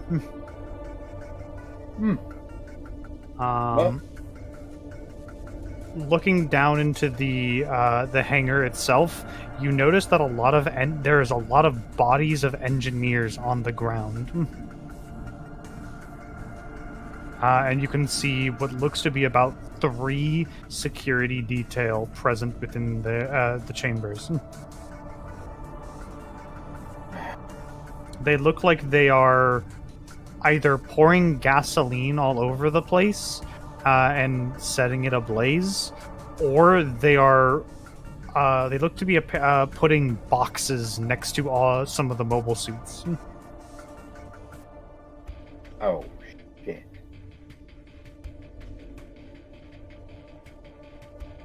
Well, let's, yeah, it looks like we gotta get showtime. Are we just supposed to walk on in there and let them shoot us? No, there's only 3 of them, right? Yes. Okay. Let's see. Okay.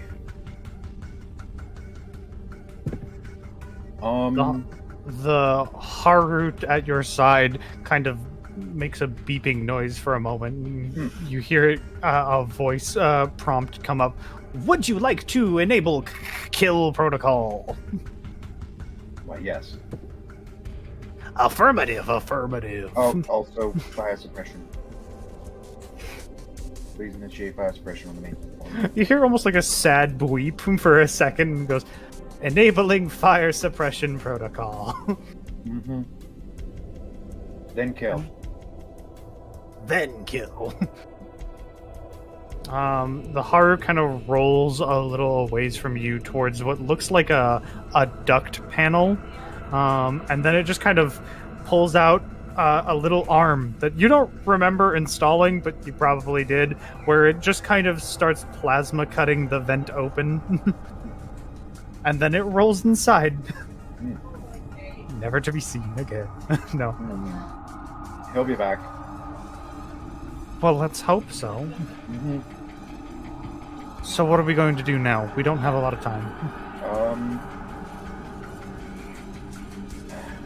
Let's see. Got that. One gun and all this.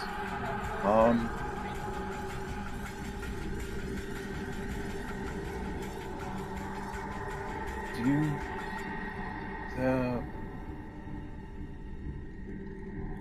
Honestly, I'm out of ideas at this point, other than just go in and shoot. Well, you're the only one with a gun, so... Yeah. Okay, if you see Haru, get him to the mobile suit, he'll help you disengage the lock. I, myself, will, is there like a shipping container nearby? Yes, down the stairs into the actual bay, there is like a couple shipping containers right near the stairs. Mm-hmm.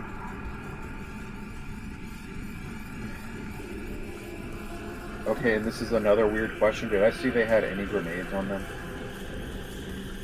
Give me a perception check. Yeah.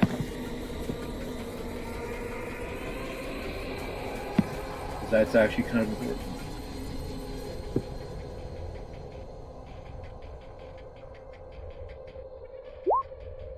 Damn it.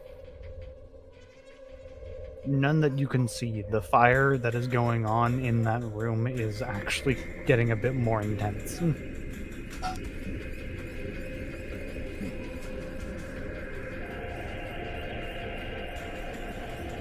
Okay.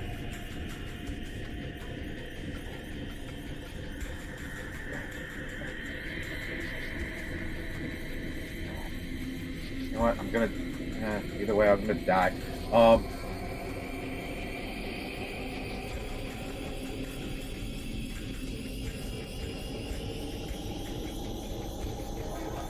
yes, I've got an idea. Okay. Actually, no, screw that. How's your acting skills? What do you mean?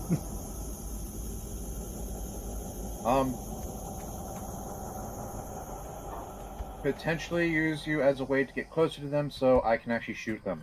Okay, I got a general idea. We don't have time. We just have to go with it, I guess. Okay, just go shoot. And as you're saying, as this is being said, you can hear down the hallways the sound of gunfire. Alright, shooting it is then. You guys try and stay away from any sight. Try to get closer to the mobile suit. Now just try and shoot them. Oh, okay. Brian kind of like nods for a second before you can get already kind of see on his face he's not going to do that. Okay.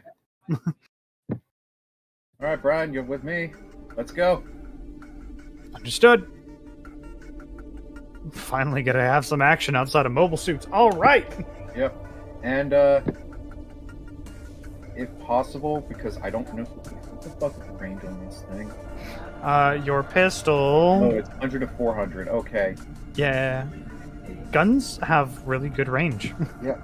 All right, I'm gonna go by a ship container that is in range.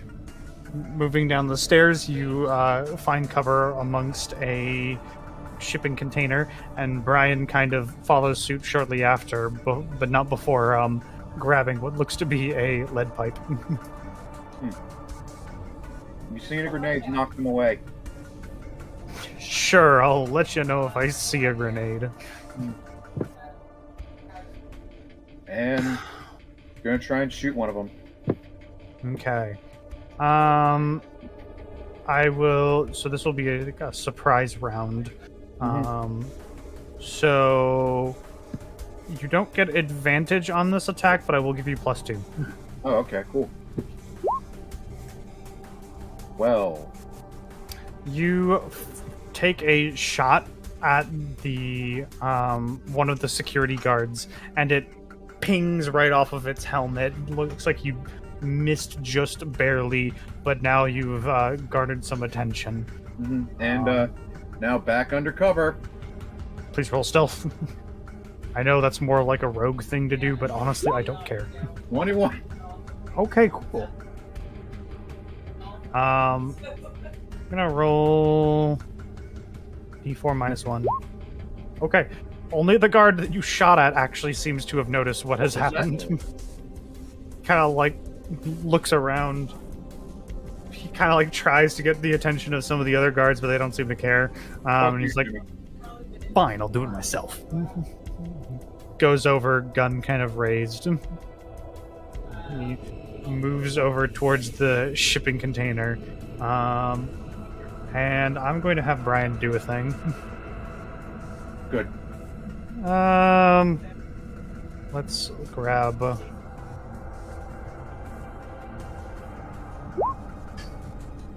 versus opposings. Okay, yeah, that would work. Brian goes over behind the guard, kind of grabbing and twisting him around. Using the lead pipe, he kind of just brings him down to the ground and just starts choking the guard. He dropped his gun, right? Yes. Okay. What kind of gun is it? It is, and let me pull up my documents, because I didn't think you would steal their guns. I got a fucking pistol. I don't know. I think you'd steal guns. Who would have thought that you would actually steal? I would just say that it is. We'll just say it's an MP44, which is 1d6 piercing, two-handed, capacity of 45, burst 2.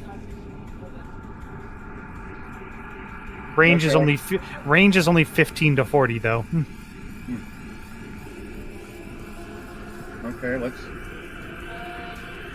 Alright, yep. Alright, break his neck.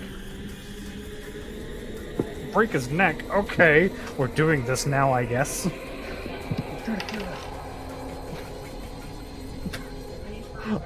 Brian seems apprehensive about the idea of, like, killing him, like, by snapping his neck, but he's, like, trying and not doing a very good job at it. Okay.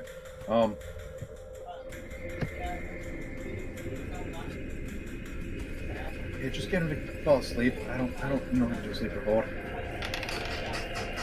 At this time, you can kind of hear the PA system in the entire, like, hangar kind of chime on for a second. Doom, doom.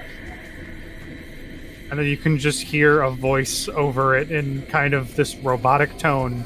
Haru, haru, haru, haru. Haru, haru, haru. Beep. And then you can hear, like, a bunch of automated, like, fire deterrents all activate at once. Foam everywhere. There's foam everywhere. Good. You are not immune to the foam. You are covered in it. Oh no. Oh no, you're fire retardant. Mm-hmm. Now.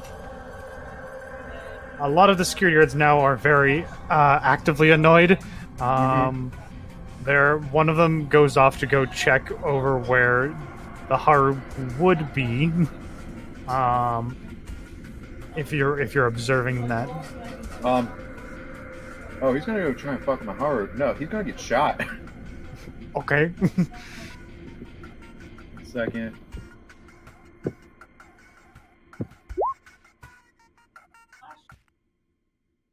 Okay, that will definitely hit. Roll damage. 13. Okay, that's a lot of damage. Due For some to reason you gave it a 2d12? Yeah, because it's a revolver, my guy. But you fire off your gun at the security guard, and you see that you've shot him in like the chest, and he's moved like a good 2 feet just from that shot. He definitely doesn't look great. You feel like any ballistic armor might have reduced that damage a little bit, but not by much. And now combat is going to officially be a thing.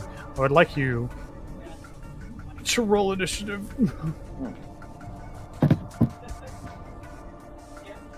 Phenomena. Oh shit, I forgot to roll. Select my token. Or put my token on the map. Did you expect me to have a hanger fight? Actually, I thought you were going to fight your way through the whole facility. No. I have 7 HP. Well, you know. Oh. Turn that into an 8. Yeah. We are going to add Bad Goon. I'm gonna roll their initiative. Oh my god. I hate this. 8. I got a dex modifier of 2. They have a dex modifier of 1. Oh, but I need to also put another person on turn order. Because you have a friend in him. Oh, right. He doesn't have an actual token. 1 second. I didn't think that he would get a chance to survive. Okay, that's significantly better.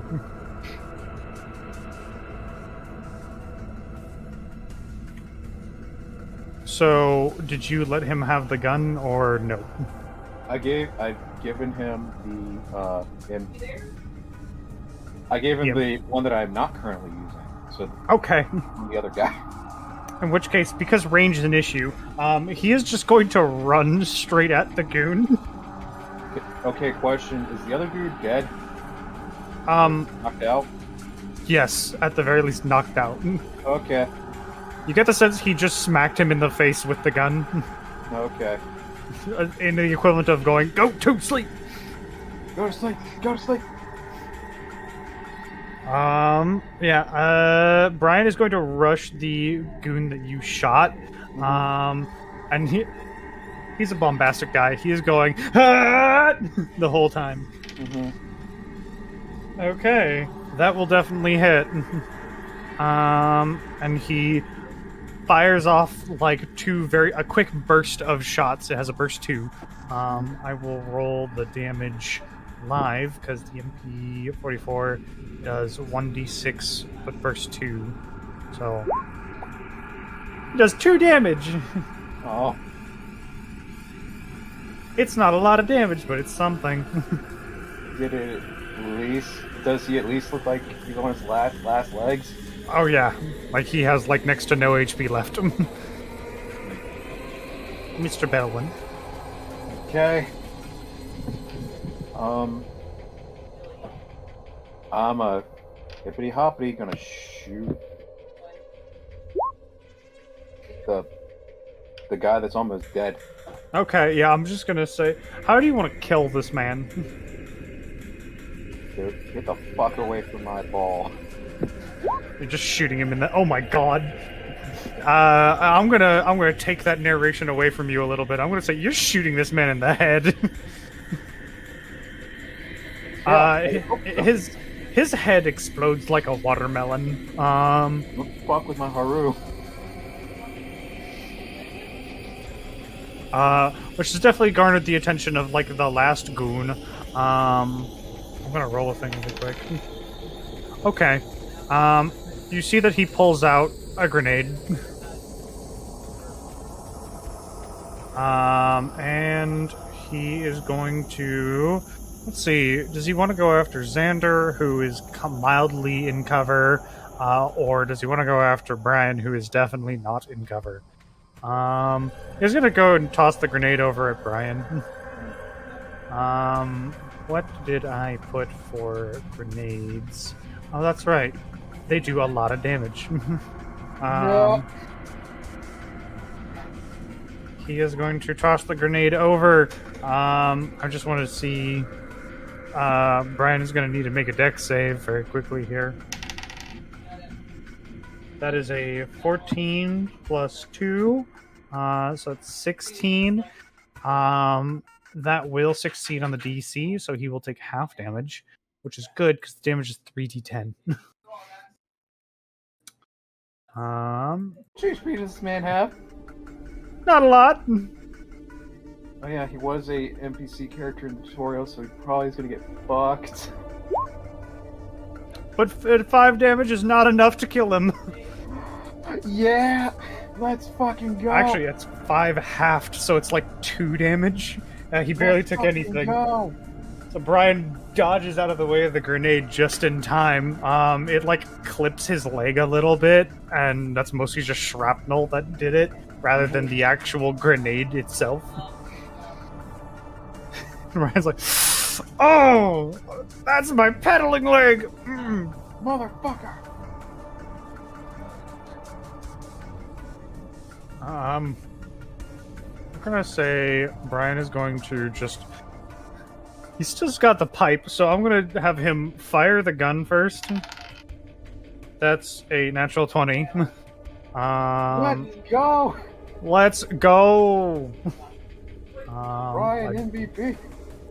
1d6. Well, he does 4 damage. And then he's gonna throw the lead pipe. Only with the 2. So no, he's just gonna toss it in anger. Ah! Yeah.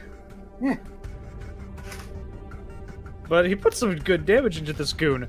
Definitely not enough, however.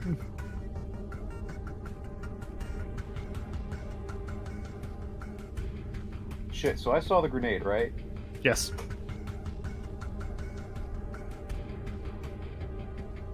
At the same time, you can see while all of this is going on, Miss Aina Chopra is currently finagling at a panel right now.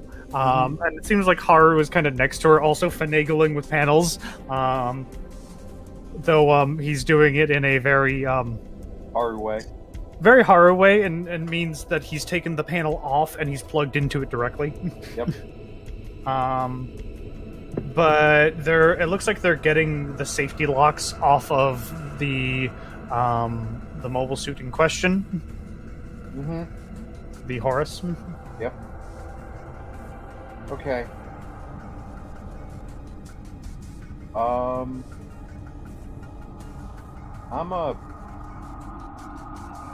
just gonna shoot my gun. Okay. At the guard. Oh, is that a 17 that you rolled there? Yep. Okay. That will hit. They have an AC of 16, so... 11! 11! That hurts, but it doesn't kill him. These guys got a lot of HP, also because they're wearing body armor. Okay, Chibi, is there anything I could do, like, as a bonus action? Like, look to see if the guy has a grenade that's on the floor? Sure, I'll let you use a perception check as a bonus action. Why not? Okay. 13. What are you looking for specifically? A grenade. The guy right next to you? Yes. Yes, he has a grenade on him. Okay. Okay. And you'll be able to use that next turn. Yep. This. The goon is going to turn attention, and he is going to try to shoot at you. You have half cover, which I believe half cover increases AC by 2, wasn't it? Second. Someone remind me how cover works. We're in the moment, so I'm just going to say +2. Yeah, it is. +2 AC and Dex saving throws. Cool. He rolls a 4. So a bunch of bullets just like ping onto the container right next to you. I'm guessing you kind of duck a little bit. And the I made myself the bond so you can possibly hit the broadside of me. That's a good joke. Brian. Oh god, I dropped the dice. That's 17 +2, so yeah, he's gonna hit again.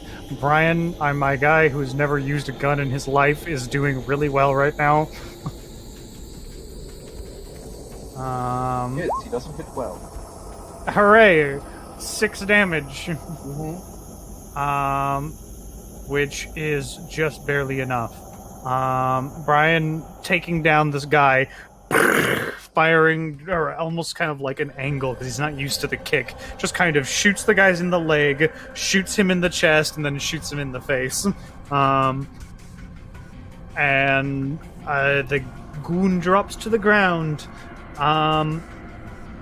What you all weren't aware of, however, was that goon in particular was the one that had the detonator on all of the explosives. And Dead man switch? Upon his death, all of those boxes near the mobile suits explode. Dead man switch. Yep. The whole room is rocked to its core as there is more fire than there was there previously. And a lot of the mobile suits... Around? The Horus is the only one that did not have a box near it. Oh. Okay. It's not to say that it's not damaged, but it is still, by the looks of it, functional. And that's kind of all that matters right now. But alright, little chap. And he sees the guy right there. Unfortunately, you've seen our face.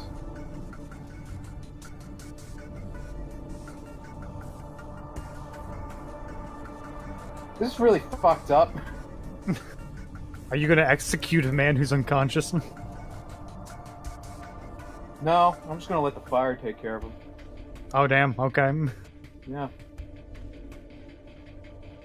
So, moving over to where Aina and Haru are, you can see very clearly that Aina is struggling to put in the keys and everything.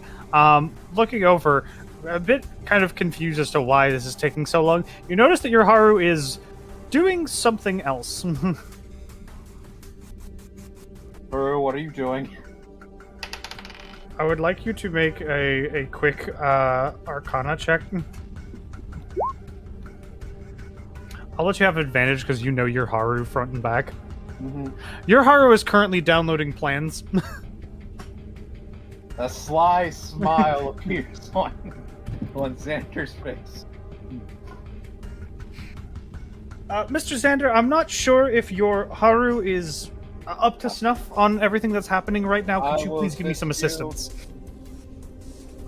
Brian, dear, you have been doing such a wonderful job. Can you please guard the door so that way we don't die? Mm-hmm. Brian's like, yes, I can do that. Yep. By the way, that guy has a grenade on him. If you need it. Cool. I've never used a grenade before. Brian's. Awesome. Great. Thank you. Do not hold it. I wasn't going to. Okay. Aina kind of like mutters to herself, he was going to. It takes a little bit of time, but you do get like all the safety locks on. And then Aina kind of like claps her hands. All right, everyone, Mr. Xander and Brian, get yourself suited up. We need to get out of here immediately. I'm going to get into the Horus, and I hope that all of the pressure sensors are as good as they should be. Because I'm going to have to grab you all. Okay. Actually, shouldn't we get a shipping container? Do you want to be in a shipping container or be in the hands of the Horus? No, shipping container that you're carrying. Sure, we can work with that. Okay. And you get yourself the shipping container opened up, and you kind of hop on in. It looks like there's a bunch of parts for mobile suits that are present. Okay. But I guess you and Brian hop in. Yep. Oh, okay. All right. Very careful. We're probably gonna have zero Gs. Be very, very careful, Brian. Before anything, I need to roll some stuff here. Okay. Oh, excuse me. Okay. And then lastly, I need to check some ACs here. Okay. As you're kind of closing the doors, you can hear a door open, and then you hear a gunshot.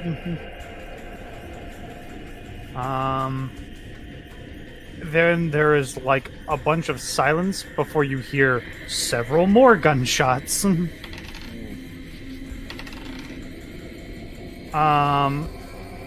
Before eventually, while you're sitting in the darkness of this container, you hear a massive that sounds like it happened right next to the container.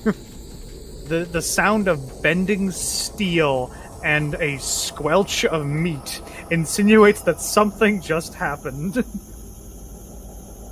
But then you feel the container get rocked, and then it starts moving. There's like a bit of vertigo that you get a little bit as the container is swaying and moving slightly. I have my eyes mostly closed. I think I'm gonna be sick. Well, it's gonna be floating in your helmet. Oh, don't say that. But as some time moves by, and you can definitely feel that the force of gravity has left you. Okay. We then cut to 0095. It's been 2 years since that incident. Your account never grew at all. No, that's fine. And the most unnerving thing after all of this was that officially no one could talk about what happened to Zachary Henders. As far as his file is considered, he is just missing. But on board with Trihorn, you, Miss Ina, and Brian both know, or all three of you know, that Brian tried. Or sorry, not Brian. Zachary tried. Unfortunately, Edwards was a big guy. Not big enough for the fist of a mobile suit, however.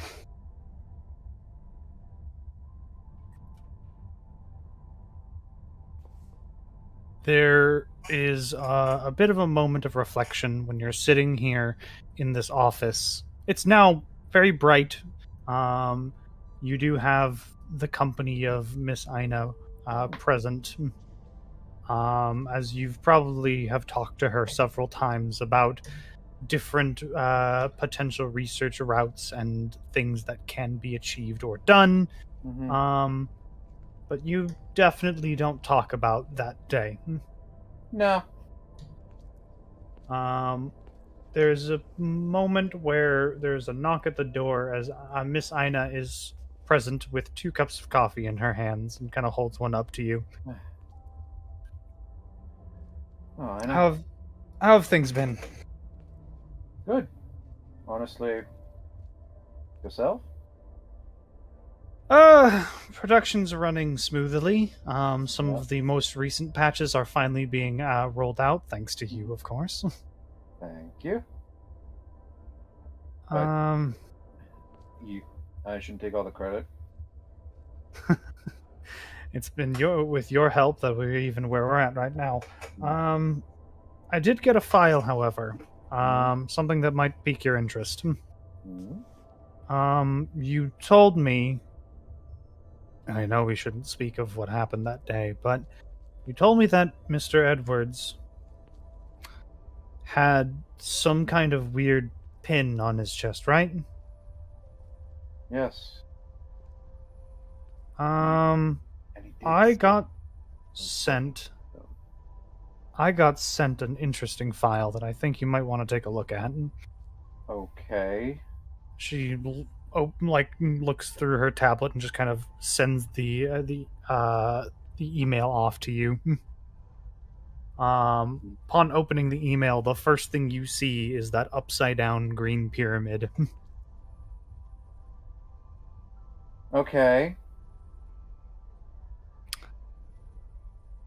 Apparently, there is something going on one of the not too far sites over here. A museum is being set up, and that little logo is attached to this. Oh. So I figured, since you do have quite a few of vacation days, and nothing's going to explode if you're gone, I figured I could just show that to you, and what happens from that is what you make of it. Okay. In truth, it would be sad to see you go, but you will be returning, so... Yes. Yeah. Promise. I'm glad to hear the word promise. Oh, yeah. And, no pineapple salad, please. All right. But this probably means a lot to you, and honestly, I'm a bit curious myself what that symbol means, so... Yeah. Keep me updated. I would like to know. Off the record, of course. What were we talking about? I'm sure your Haru has been recording this whole conversation. Oh, no. The Haru kind of beeps a second and goes, "Record?" Oh. Oh, no. Okay. I forgot. Yes. Anyway, also, did we ever find out who did the sabotaging of that Zaku 2? Well, looking through those old files, I think we did. It looks like it was a Federation officer who found out that the pilot in question was... pardon my French. He was having sex with the officer's wife.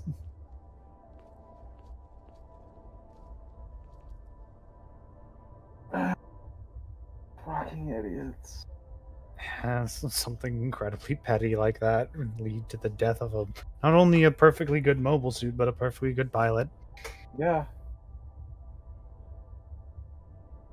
Oh, how's Brian doing? He's doing well. I recently got upgraded from being a test pilot to a full-fledged pilot, so there's that. Unfortunately, it probably means that he's never going to grace our offices ever again. At least anytime soon. Well, we'll have to set up a get-together. Probably. Besides... Actually, let me look at some things here. There is a vessel that is going to be leaving soon, heading for the site in question to where that museum's going on. It looks like it has a couple of mobile suits on board. Perhaps you could book a flight there, and Yes. it's going to be leaving soon, though, so Okay. I'd probably get ready. All right.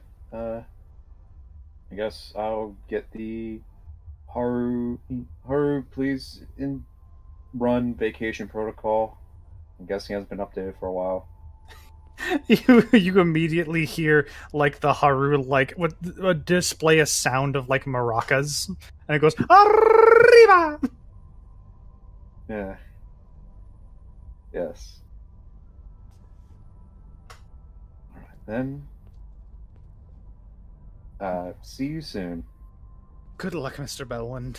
Yes. Please good luck. stay safe. Oh, of course.